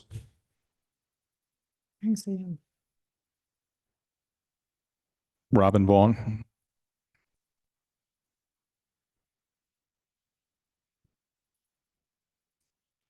Hi, I'm Robin Vaughn, 1100 Stuyvesant Avenue, Trenton, New Jersey. I just wanted to come this evening to address the council on a few issues that have, that is concerning my community. Number one, I want to ask a question about who ordered the sign to come down on Britton Avenue. I was told that that sign was ordered to come down because council members said that there was some expiration date on the resolution. We named streets all across this city. Cycle King Way. We named Reverend Woodson Boulevard. These names have been, a staple in our community for decades. We don't take street signs down. Here's a resolution that was passed, a memorandum from the former law director that did a background check on this individual and his wonderful family that the street was named after, and their contribution to the city of Trenton and the West Ward where they live. Actually, the mayor honored Bishop Charles Brinson with an appreciation at the Sam Naples Center. Had a great celebration for the gentleman and everything. And then he decided to go and take down the sign. Who on the council told the community that there was an expiration date on the resolution? There was no such expiration date. It was not supposed to take, but it was not supposed to have been taken down within a year's time. And secondly, I wanted to address the many appointed officials and some elected officials who are operating with impunity in this city. We're talking about unlawful contracts and usurpation of the open contracts law. And I want the council to rice Director Maria Richardson and get a full investigation on her role in the contract that was supposed to remediate Stacy Park. I want that investigation to span back to 2011, when supposedly she allegedly filed a lawsuit, a wrongful termination lawsuit. We can't find many records on that lawsuit, but the city paid out over $500,000 on it for some of the same activity she claims that she didn't really understand today in 2025. So I have asked all law enforcement agencies at every level of our government to investigate these contracts. From the prosecutor, the Mercer County Prosecutor's Office, the State Attorney General, and the U.S. Attorney General's Office, Alina Habba. This malfeasance cannot continue. The same investigation should go to Steve Wilson as well, over at the Trenton Police Department. You have a grant right now that was allocated for a certain project, and you're saying that you're going to reallocate the funds. You got a bond on the water department. You got a 55 million budget deficit. I hope the mayor's not planning on using that bond over at the water department to fund his budget. Okay, I hope not.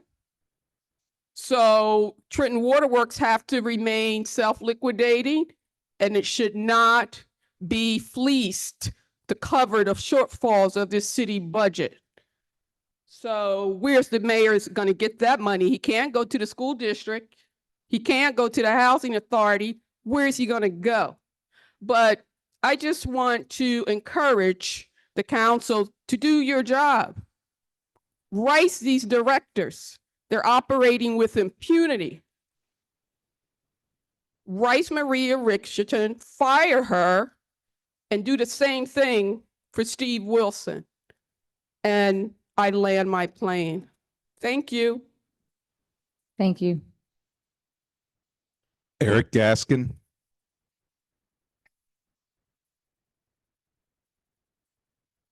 Caroline Clark.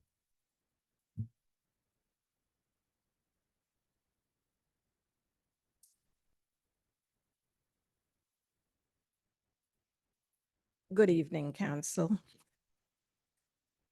Good evening, Trentonians. So when I came to the last council meeting, I had some questions about the $200,000 contract that did not go out to bid.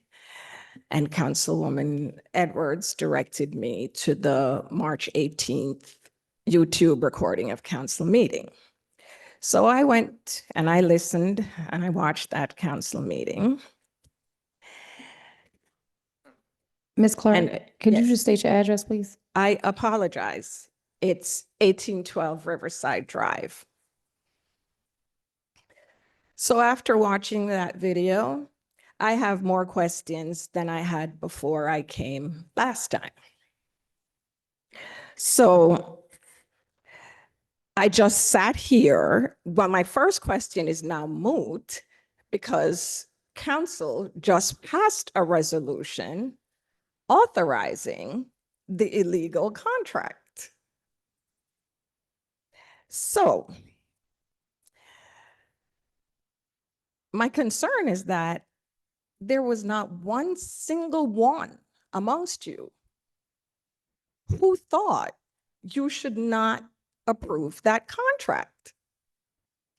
The contract was illegally awarded. And passing a resolution doesn't make it legal. It only makes you all complicit in the corruption. So we elected council to be here to serve as a check on the mayor, not his choir. And what you all just did was you unanimously sang, you unanimously endorsed the corruption that the mayor and his administration engaged in. So we didn't send you there to make the mayor's illegal acts legal. Your job is to hold him accountable. And there was none of that happened here. My next question is, how many installment payments were made on that contract? How many times did the PA or our business administrator Richardson, how many times did they sign off on those contracts? I want to remind you all that there are city employees up in federal court for theft of $5,000. And here we're talking about $200,000. Okay? So I only want to know why you all think that this should be treated any differently. We have an article that says that B.A. Richardson knew the people to whom the contract was awarded. We have another article that told us that she, in 2011, had experience with the illegality of splintering contracts. Okay? And so, in the 2011 article, she was cited as saying, she's not going to splinter the contracts because she's not going to go to jail. But in this instance, she splintered the contract for her friends, and nobody thinks she should go to jail. Nobody thinks there should be, at a minimum, an investigation. The investigation should have happened prior to council signing off on that resolution. Nobody here is interested in knowing if there was pay to play, for example. I didn't bring that up. B.A. Richardson did on the tape. I think she's signaling you all. Okay, so my final word is the corruption in this city needs to stop. It's getting to be too expensive for Trentonians. We can't afford it. Thank you. Capri Boiler. Precious Crawford.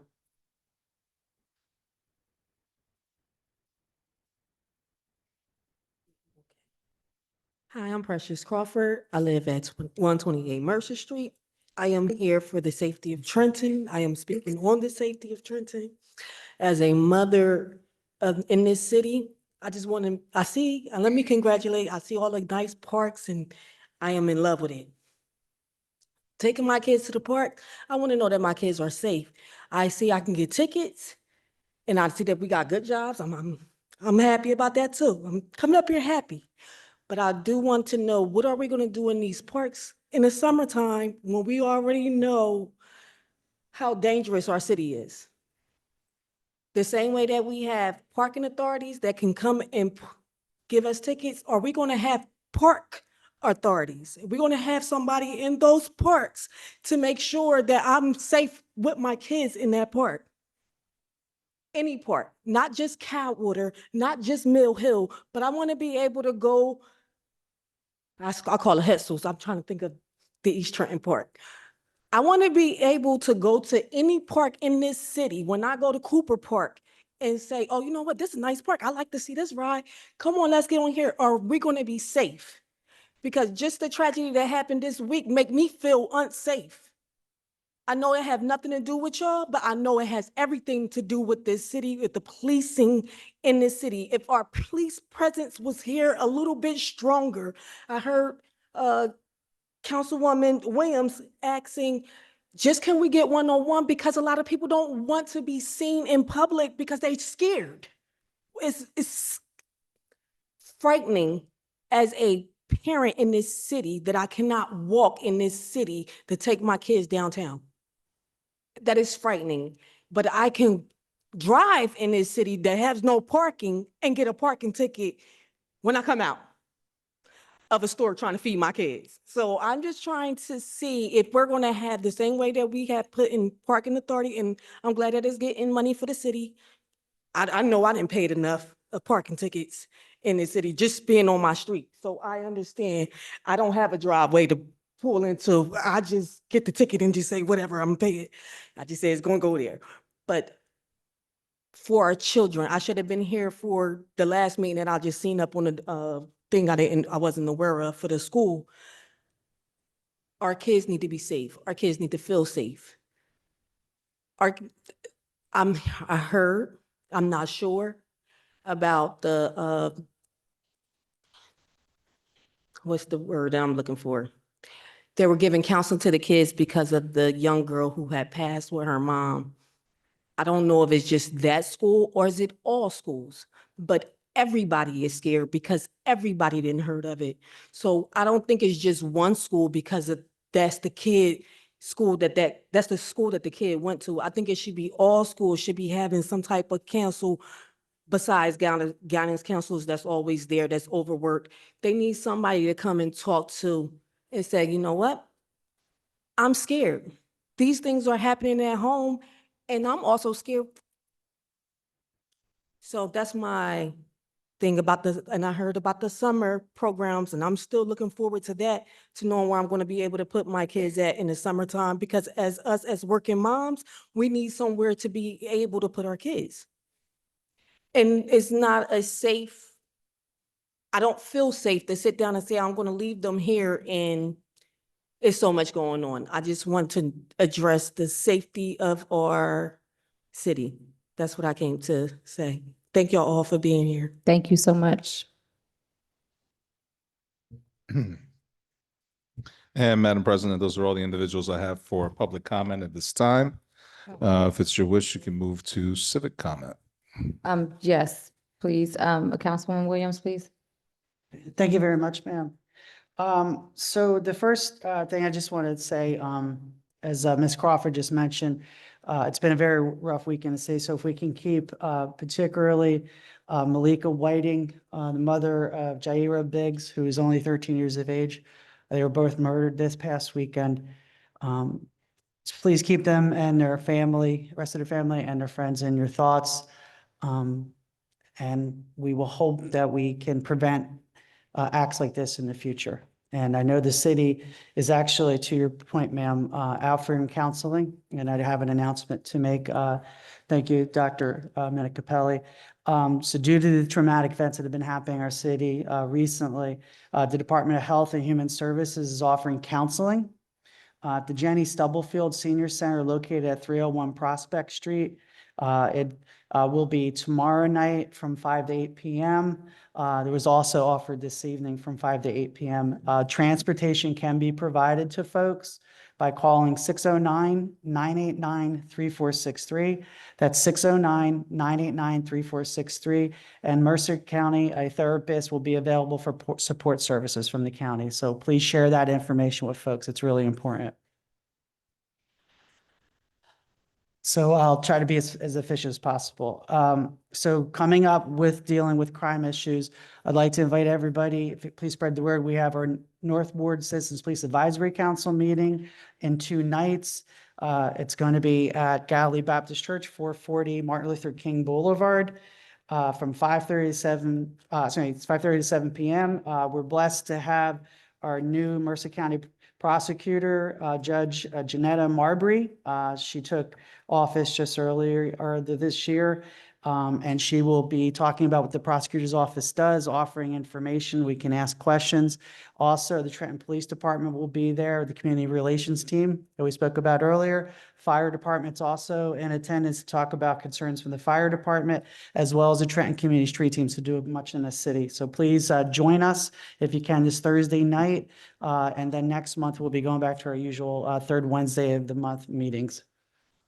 Just wanted to also add that just last week on April 9th, we had 2 very beautiful moving ceremonies to remember and commemorate the end of the Civil War, 165 years, because we have Civil War veterans and soldiers who were killed in action buried at Mercer Cemetery. There's over 200 buried there, including a Medal of Honor recipient, as well as there are Civil War soldiers, African-American regiments that were buried at Locust Hill Cemetery on Hart Avenue.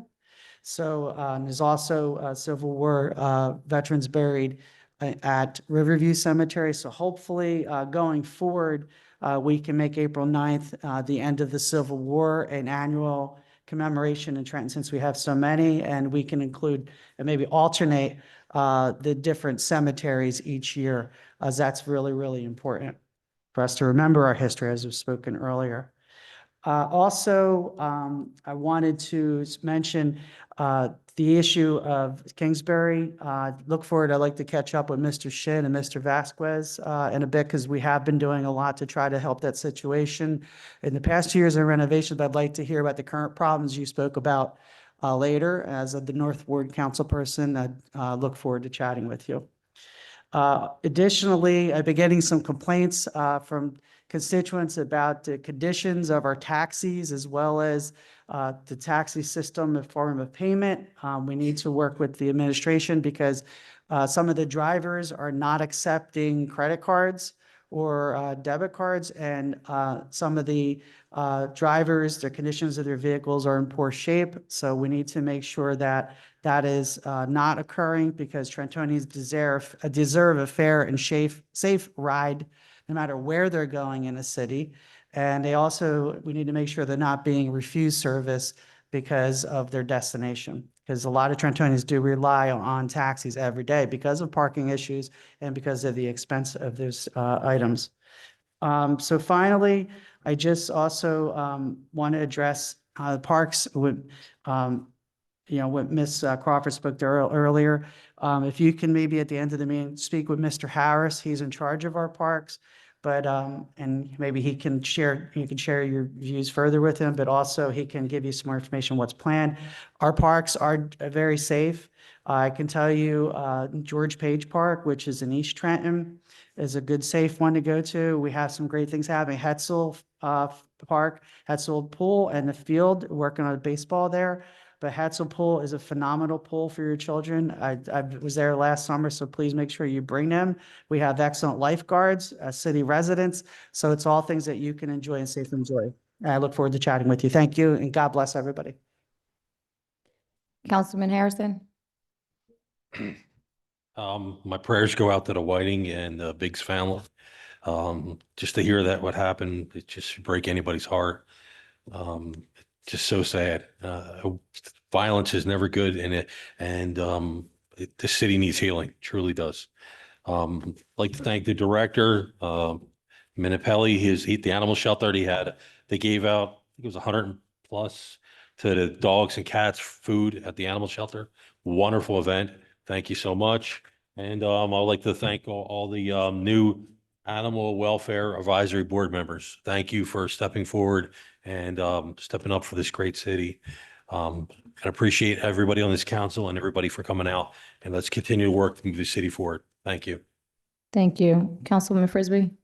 Thank you, Council President. So good night, good evening to everyone. I want to start with congratulating all of the 5 members that were approved for the Animal Control Board. So congratulations to them. We appreciate the work that they're going to be doing. We appreciate them working with our health department and all the work that has been being taken place on behalf of the animals in our city. I want to thank those who came out to speak this evening about ranked choice voting. I know many of them have left, but thank you again for coming out and just sharing ideas on it. It takes progress, it takes time for folks to get used to things, but if we don't at least pay attention to it, hear it, we'll get left behind. Change comes and it's every day, whether you're ready for it or not, but it is coming. My sympathy, my heart condolences go out with the Walker and the White family. I appreciate that I've been tapped to work with them during this time of bereavement, and I will continue to do just that until we get them to a place where they are settled in this unfortunate process. I want to bring also to our attention that April is Autism Awareness Month, as you probably saw when you walked into our atrium. You saw the balloons, and they have placards down there as educational pieces. So thank you to our city for making sure that that is brought to the forefront. But April is also Sexual Awareness Month. I happen to be a co-founder of an organization called ROSA, which is Rising Over Sexual Abuse. We had our walk on this past Saturday, and I just ask folks to hold your family members, it's not just children, but especially our children, close. You don't know what's going on. Please don't leave your young girls around grown men that are not their biological father. You just can't. And even just loved ones, you have to just be very aware what's going on. Acting out does not mean that you have a child who is being difficult. It might mean that that individual is trying to get your attention, to give you clues that they need to speak to you, maybe quietly.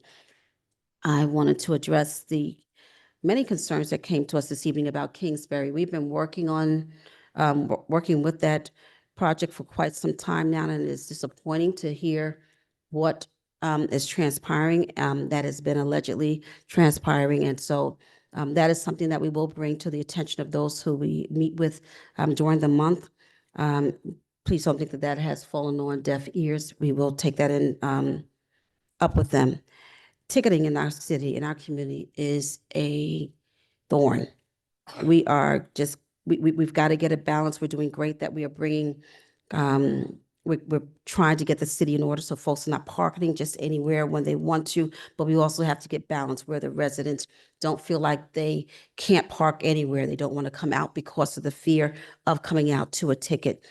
We want it to be where folks want to be here, want and know that they have a place, but we want to make sure that it's done in decency and it is done in order, and so that there's a balance. So we've got to find that in here.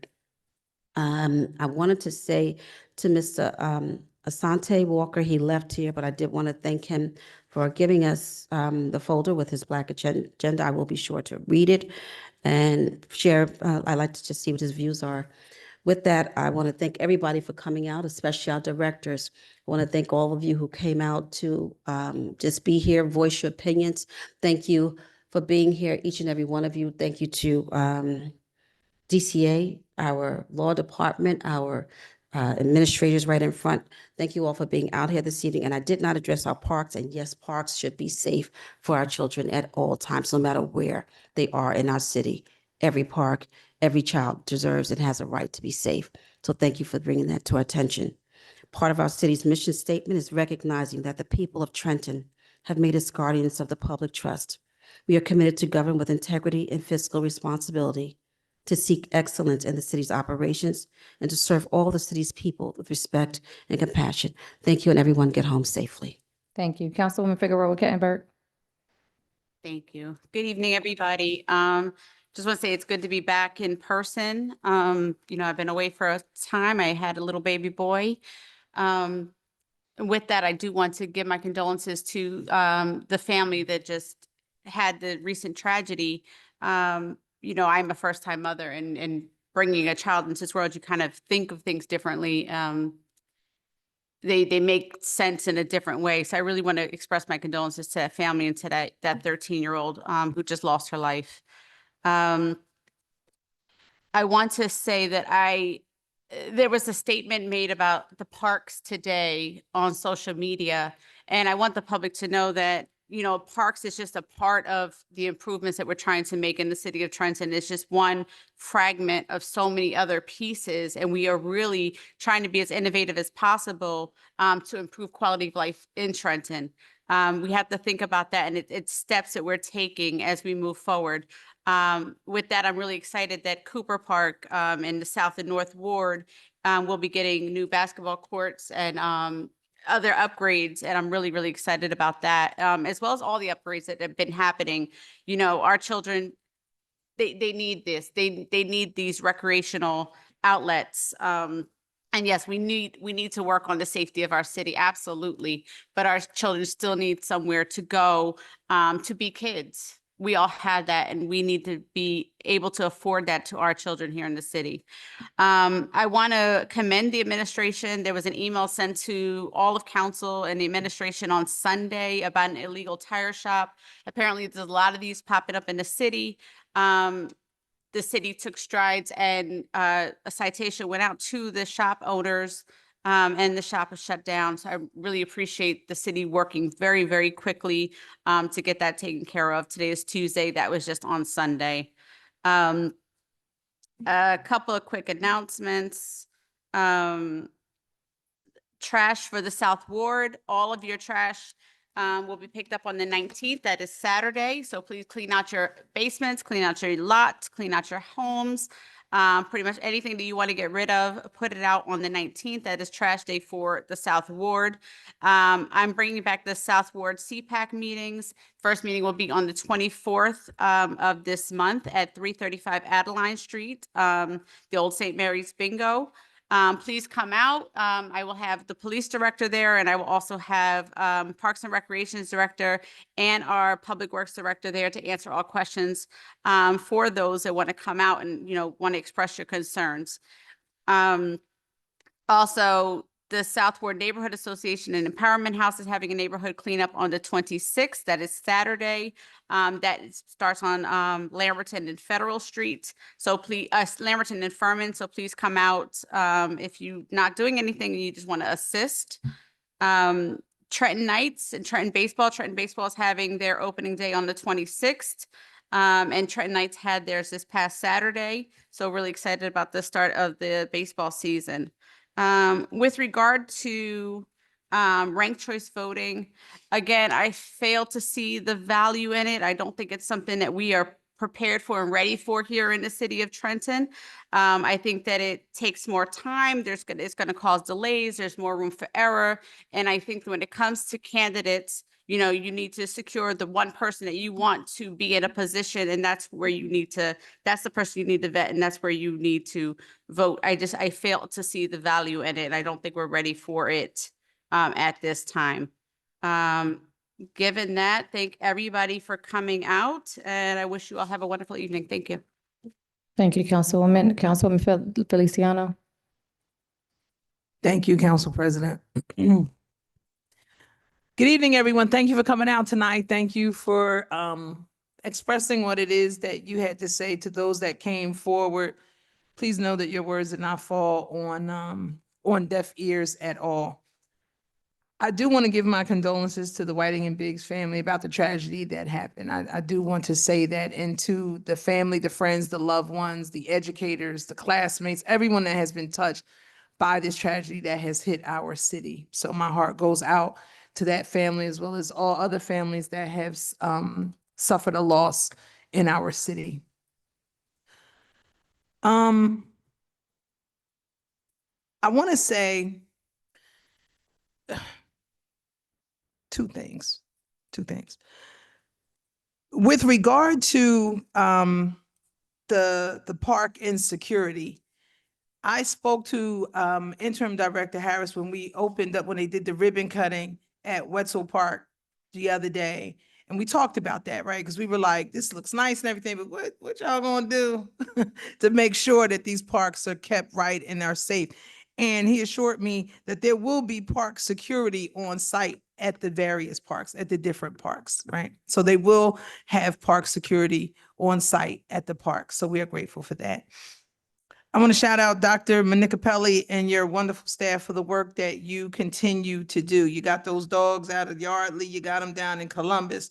We happy about that. Some people, they want to holler about it, right? They just can't figure it out. They can't make their minds up. They want things done, and then when they're done, they don't want things done. And, you know, and where are they when we have these council meetings? They don't even bother to show up, but yet they are gangsters behind a keyboard. And so here we are.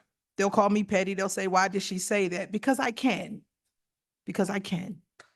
Because it's true. When it comes to the issue of Stacy Park, I thank everybody for coming forward with what they had to say from your perspective. And I respect that. Respect it. But by no means has this council sat back to idly let something improper take place. There are meetings that happen and things that are discussed that unfortunately as council we cannot say, because when they are termed as attorney-client or things like that, we can't say. But things are being done. No one is looking the other way and saying, oh, just go ahead and, you know, we're just going to overlook this thing. No, it was wrong. They were supposed to do what they were supposed to do, period. I asked the questions when we were sitting in the meeting. The Trentonian gave a whole transcription of what I said, but yet that still wasn't good enough. What is it that we want? We want the truth or we don't? Or are we mad because it's Crystal Feliciano that's saying it? But guess what? It's Crystal Feliciano that's sitting in the seat. Either you want the questions or you don't. Either you want the truth or you don't. We're about the business of this city. Things are being looked into. Please know that. Please know that they are. And then I just want to say this for my fans that just can't get enough of me. For my very special fans that just can't get enough of me, get ready and buckle up, because here's my announcement. Ready? No, I am not running against Reed Gussiora for mayor in 2026. I am not. I have no desire. I love my job where I am with the children. I have no desire. It is not happening. You can print it, you can quote it, you can screenshot it, you could tell it and scream it from the mountaintops. No. Now, if he don't run, that's a whole other discussion. Thank you. God bless and good night. Council Vice President. Thank you, Madam President. Good evening, everyone. I want to first start by saying congratulations to the new Animal Welfare Advisory Board members. I appreciate the administration and your effort, Director Minikapelli, to getting this board up and running. And I look forward to the work coming to fruition from these board members. I also want you to consider, as a part of their scope of work, is to set in parameters of accepting donations to the shelter. We need to figure out the scope of that, the do's and don'ts, and how much, and what that process looks like being documented as well. I want to say my condolences and prayers to the Whiting and Biggs family as well. There was such a tragedy that hit every single person in the city, whether you knew them or not. Something like that should have never happened to them.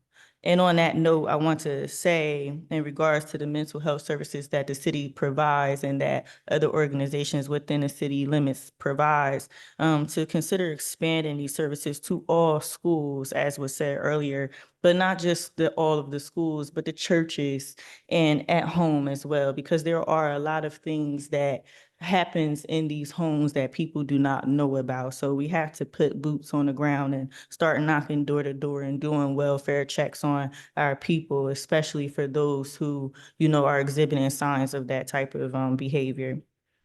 To the gentleman that came and spoke about a Kingsbury situation, thank you for your concerns. Myself and Councilwoman William and Frisbee serve on an ad hoc committee meeting with the developers and the management team over at Kingsbury for the last almost 2 years now. And I just want to say that they did have a pipe burst, and it was reported by the administration as well as myself. And that situation was addressed by the administration. I want to say thank you to them for their rapid response. Well, in terms of the residents not being able to get in touch with the management team, and then by the time the city got their rapid response and getting the pipe fixed and restoring the water to the tenants there. I do want to say that they are undergoing construction, so I would ask for you guys to bear with them. It's a very uncomfortable process, and it's going to be a long time, as there are hundreds of units in those towers that need to be renovated. So that's why they're shutting off the services. For those who may not know, the construction, the renovations of the towers has begun. I want to speak lastly to the resolution that we had unanimously approved that Ms. Clark has cited in her public comments, 25-154. It was to our understanding that this was to rectify the situation, not to make ourselves complicit in the process, though I understand your points. And to an extent, I do agree, because now I question whether that made us complicit or not. Because during my research into all of this, I found that, NJSA 40A:11-4, like, it's unlawful to split a project into smaller invoices to avoid bidding thresholds or council approval. It's a practice known as bid splitting. And Stacy Park work totaled nearly $200,000, but yet it was invoiced into several smaller parts, each under $44,000. And I won't accuse the administration of egregious acts. That is not my nature, but I did submit a lengthy email requesting documentations and for this to be rectified. And this resolution was presented to us as one of the steps to rectify the situation. And they have acknowledged that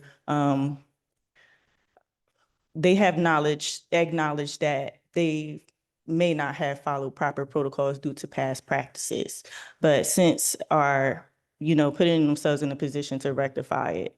There were permits that were supposed to be filed for, being that it was a flood hazard, a flood zone. So under the state's DEP Flood Hazard Area Control Act, there was a permit that was supposed to be filed. And that has been acknowledged as well. And we're looking forward to hearing that from the city on where they are with that. The DEP did issue a formal notice of violation back in February, and the city has responded to that in attempt to try to rectify it again. I don't want to keep sounding redundant, but these are the findings of which I had did my research on.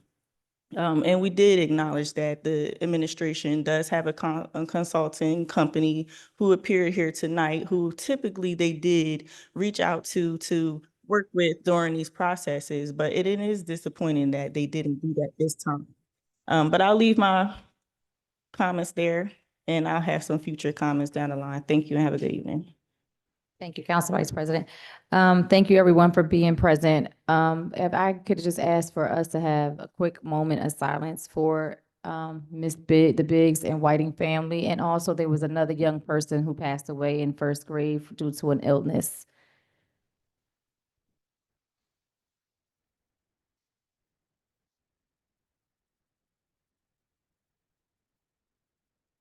Thank you.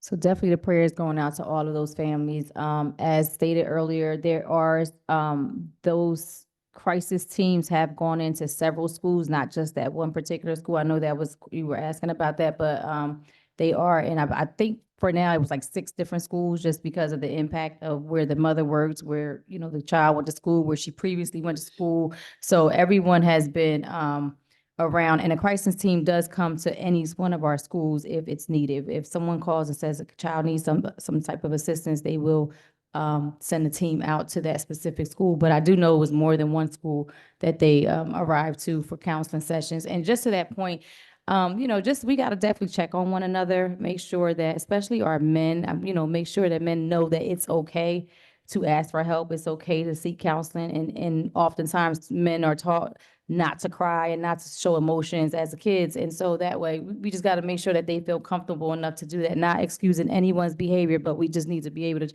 check on our men and women so that some of these things, this is the second time we've had a domestic violence situation that ended fatally, and it was literally within months. So hopefully we can check on some of our people to the city of Trenton. Thank you for the autism awareness celebration. So everyone that participated in that, to the Rosa Foundation for the 10-year sexual assault walk. That was amazing to see so many people come out and come forward. I also just want to say this is a bittersweet moment for our Trenton Housing Department, as we have Mr. Jelani Garrett, who is retiring. And now we are welcoming a new executive director, Mr. Clifford Godfrey, for the Trenton Housing Authority. So I'm looking forward to the work that he will continue to do for Housing Authority. Congratulations to the New Jersey State Museum on their 130th anniversary. Also, Kids Are First are accepted applications for preschool programs for 25-26. So please sign your kids up for preschool if you need it. Also, we want to congratulate Councilwoman Figueroa Kettenberg and welcome her back to the dais in person. We're having an Easter egg hunt this Saturday, 11 a.m. to 2 p.m. at Calwood Park. A Know Your Rights conference will be also happening this Saturday from 12 to 6 p.m. Also for spring break, I'm not sure if it's full, but the city is providing a week-long set of activities for our children. So please, if you want, please contact the recreation department for that. As we often say, our kids don't have anything to do. We have a week-long or 4 or 5 days worth of activities, and they're really nice trips that they're taking the kids on. So also, Arbor Day at Calwood Park, April 25th from 9:30 to 2 p.m. Just really quickly, some of the comments were mentioned earlier as far as the Stacy Park, and both of my colleagues have said that very eloquently, that we are not, we have definitely asked questions. We are still doing things behind the scenes, so do not think that we're not doing anything in regards to Stacy Park. And this resolution was a step just to try to fix it. We all acknowledge that mistakes were made.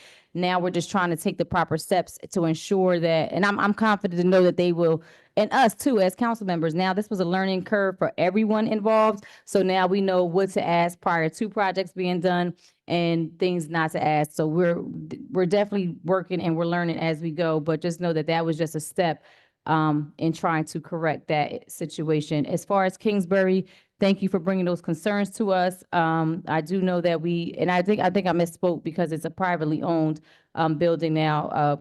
development. So I just want to make sure I said that too also, but thank you for bringing those concerns to us. I know they were addressed as far as that pipe being bust by the city, and we just want to thank you for stepping up to take on that responsibility when it occurred. And then also to my colleagues for being on the committee and making sure we were supposed to have a presentation done tonight on Kingsbury, and unfortunately, they weren't able to attend, but we're looking forward to them coming in the near future so that we can ask proper questions. Also on the 17th, the city will be launching a city stat program where you can come in and discuss certain concerns with our directors directly. With that, I want to say thank you all for being present and have a good night.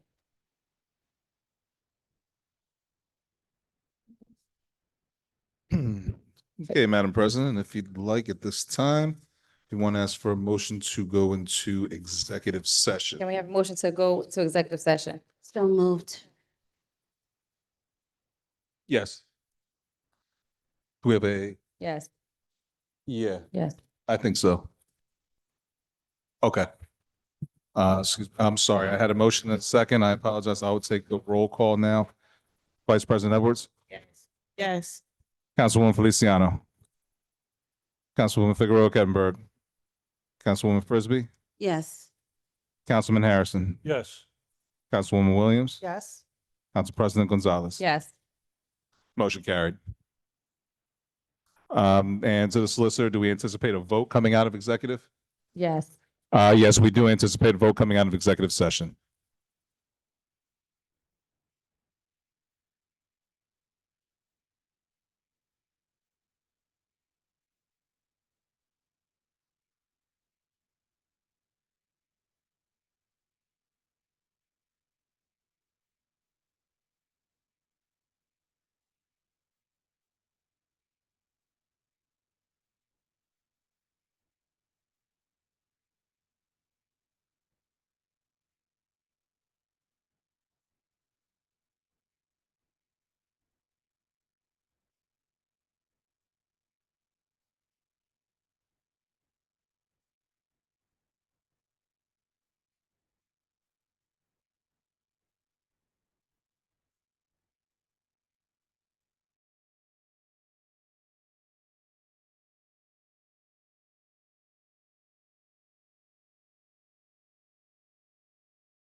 We just need one more. We need one.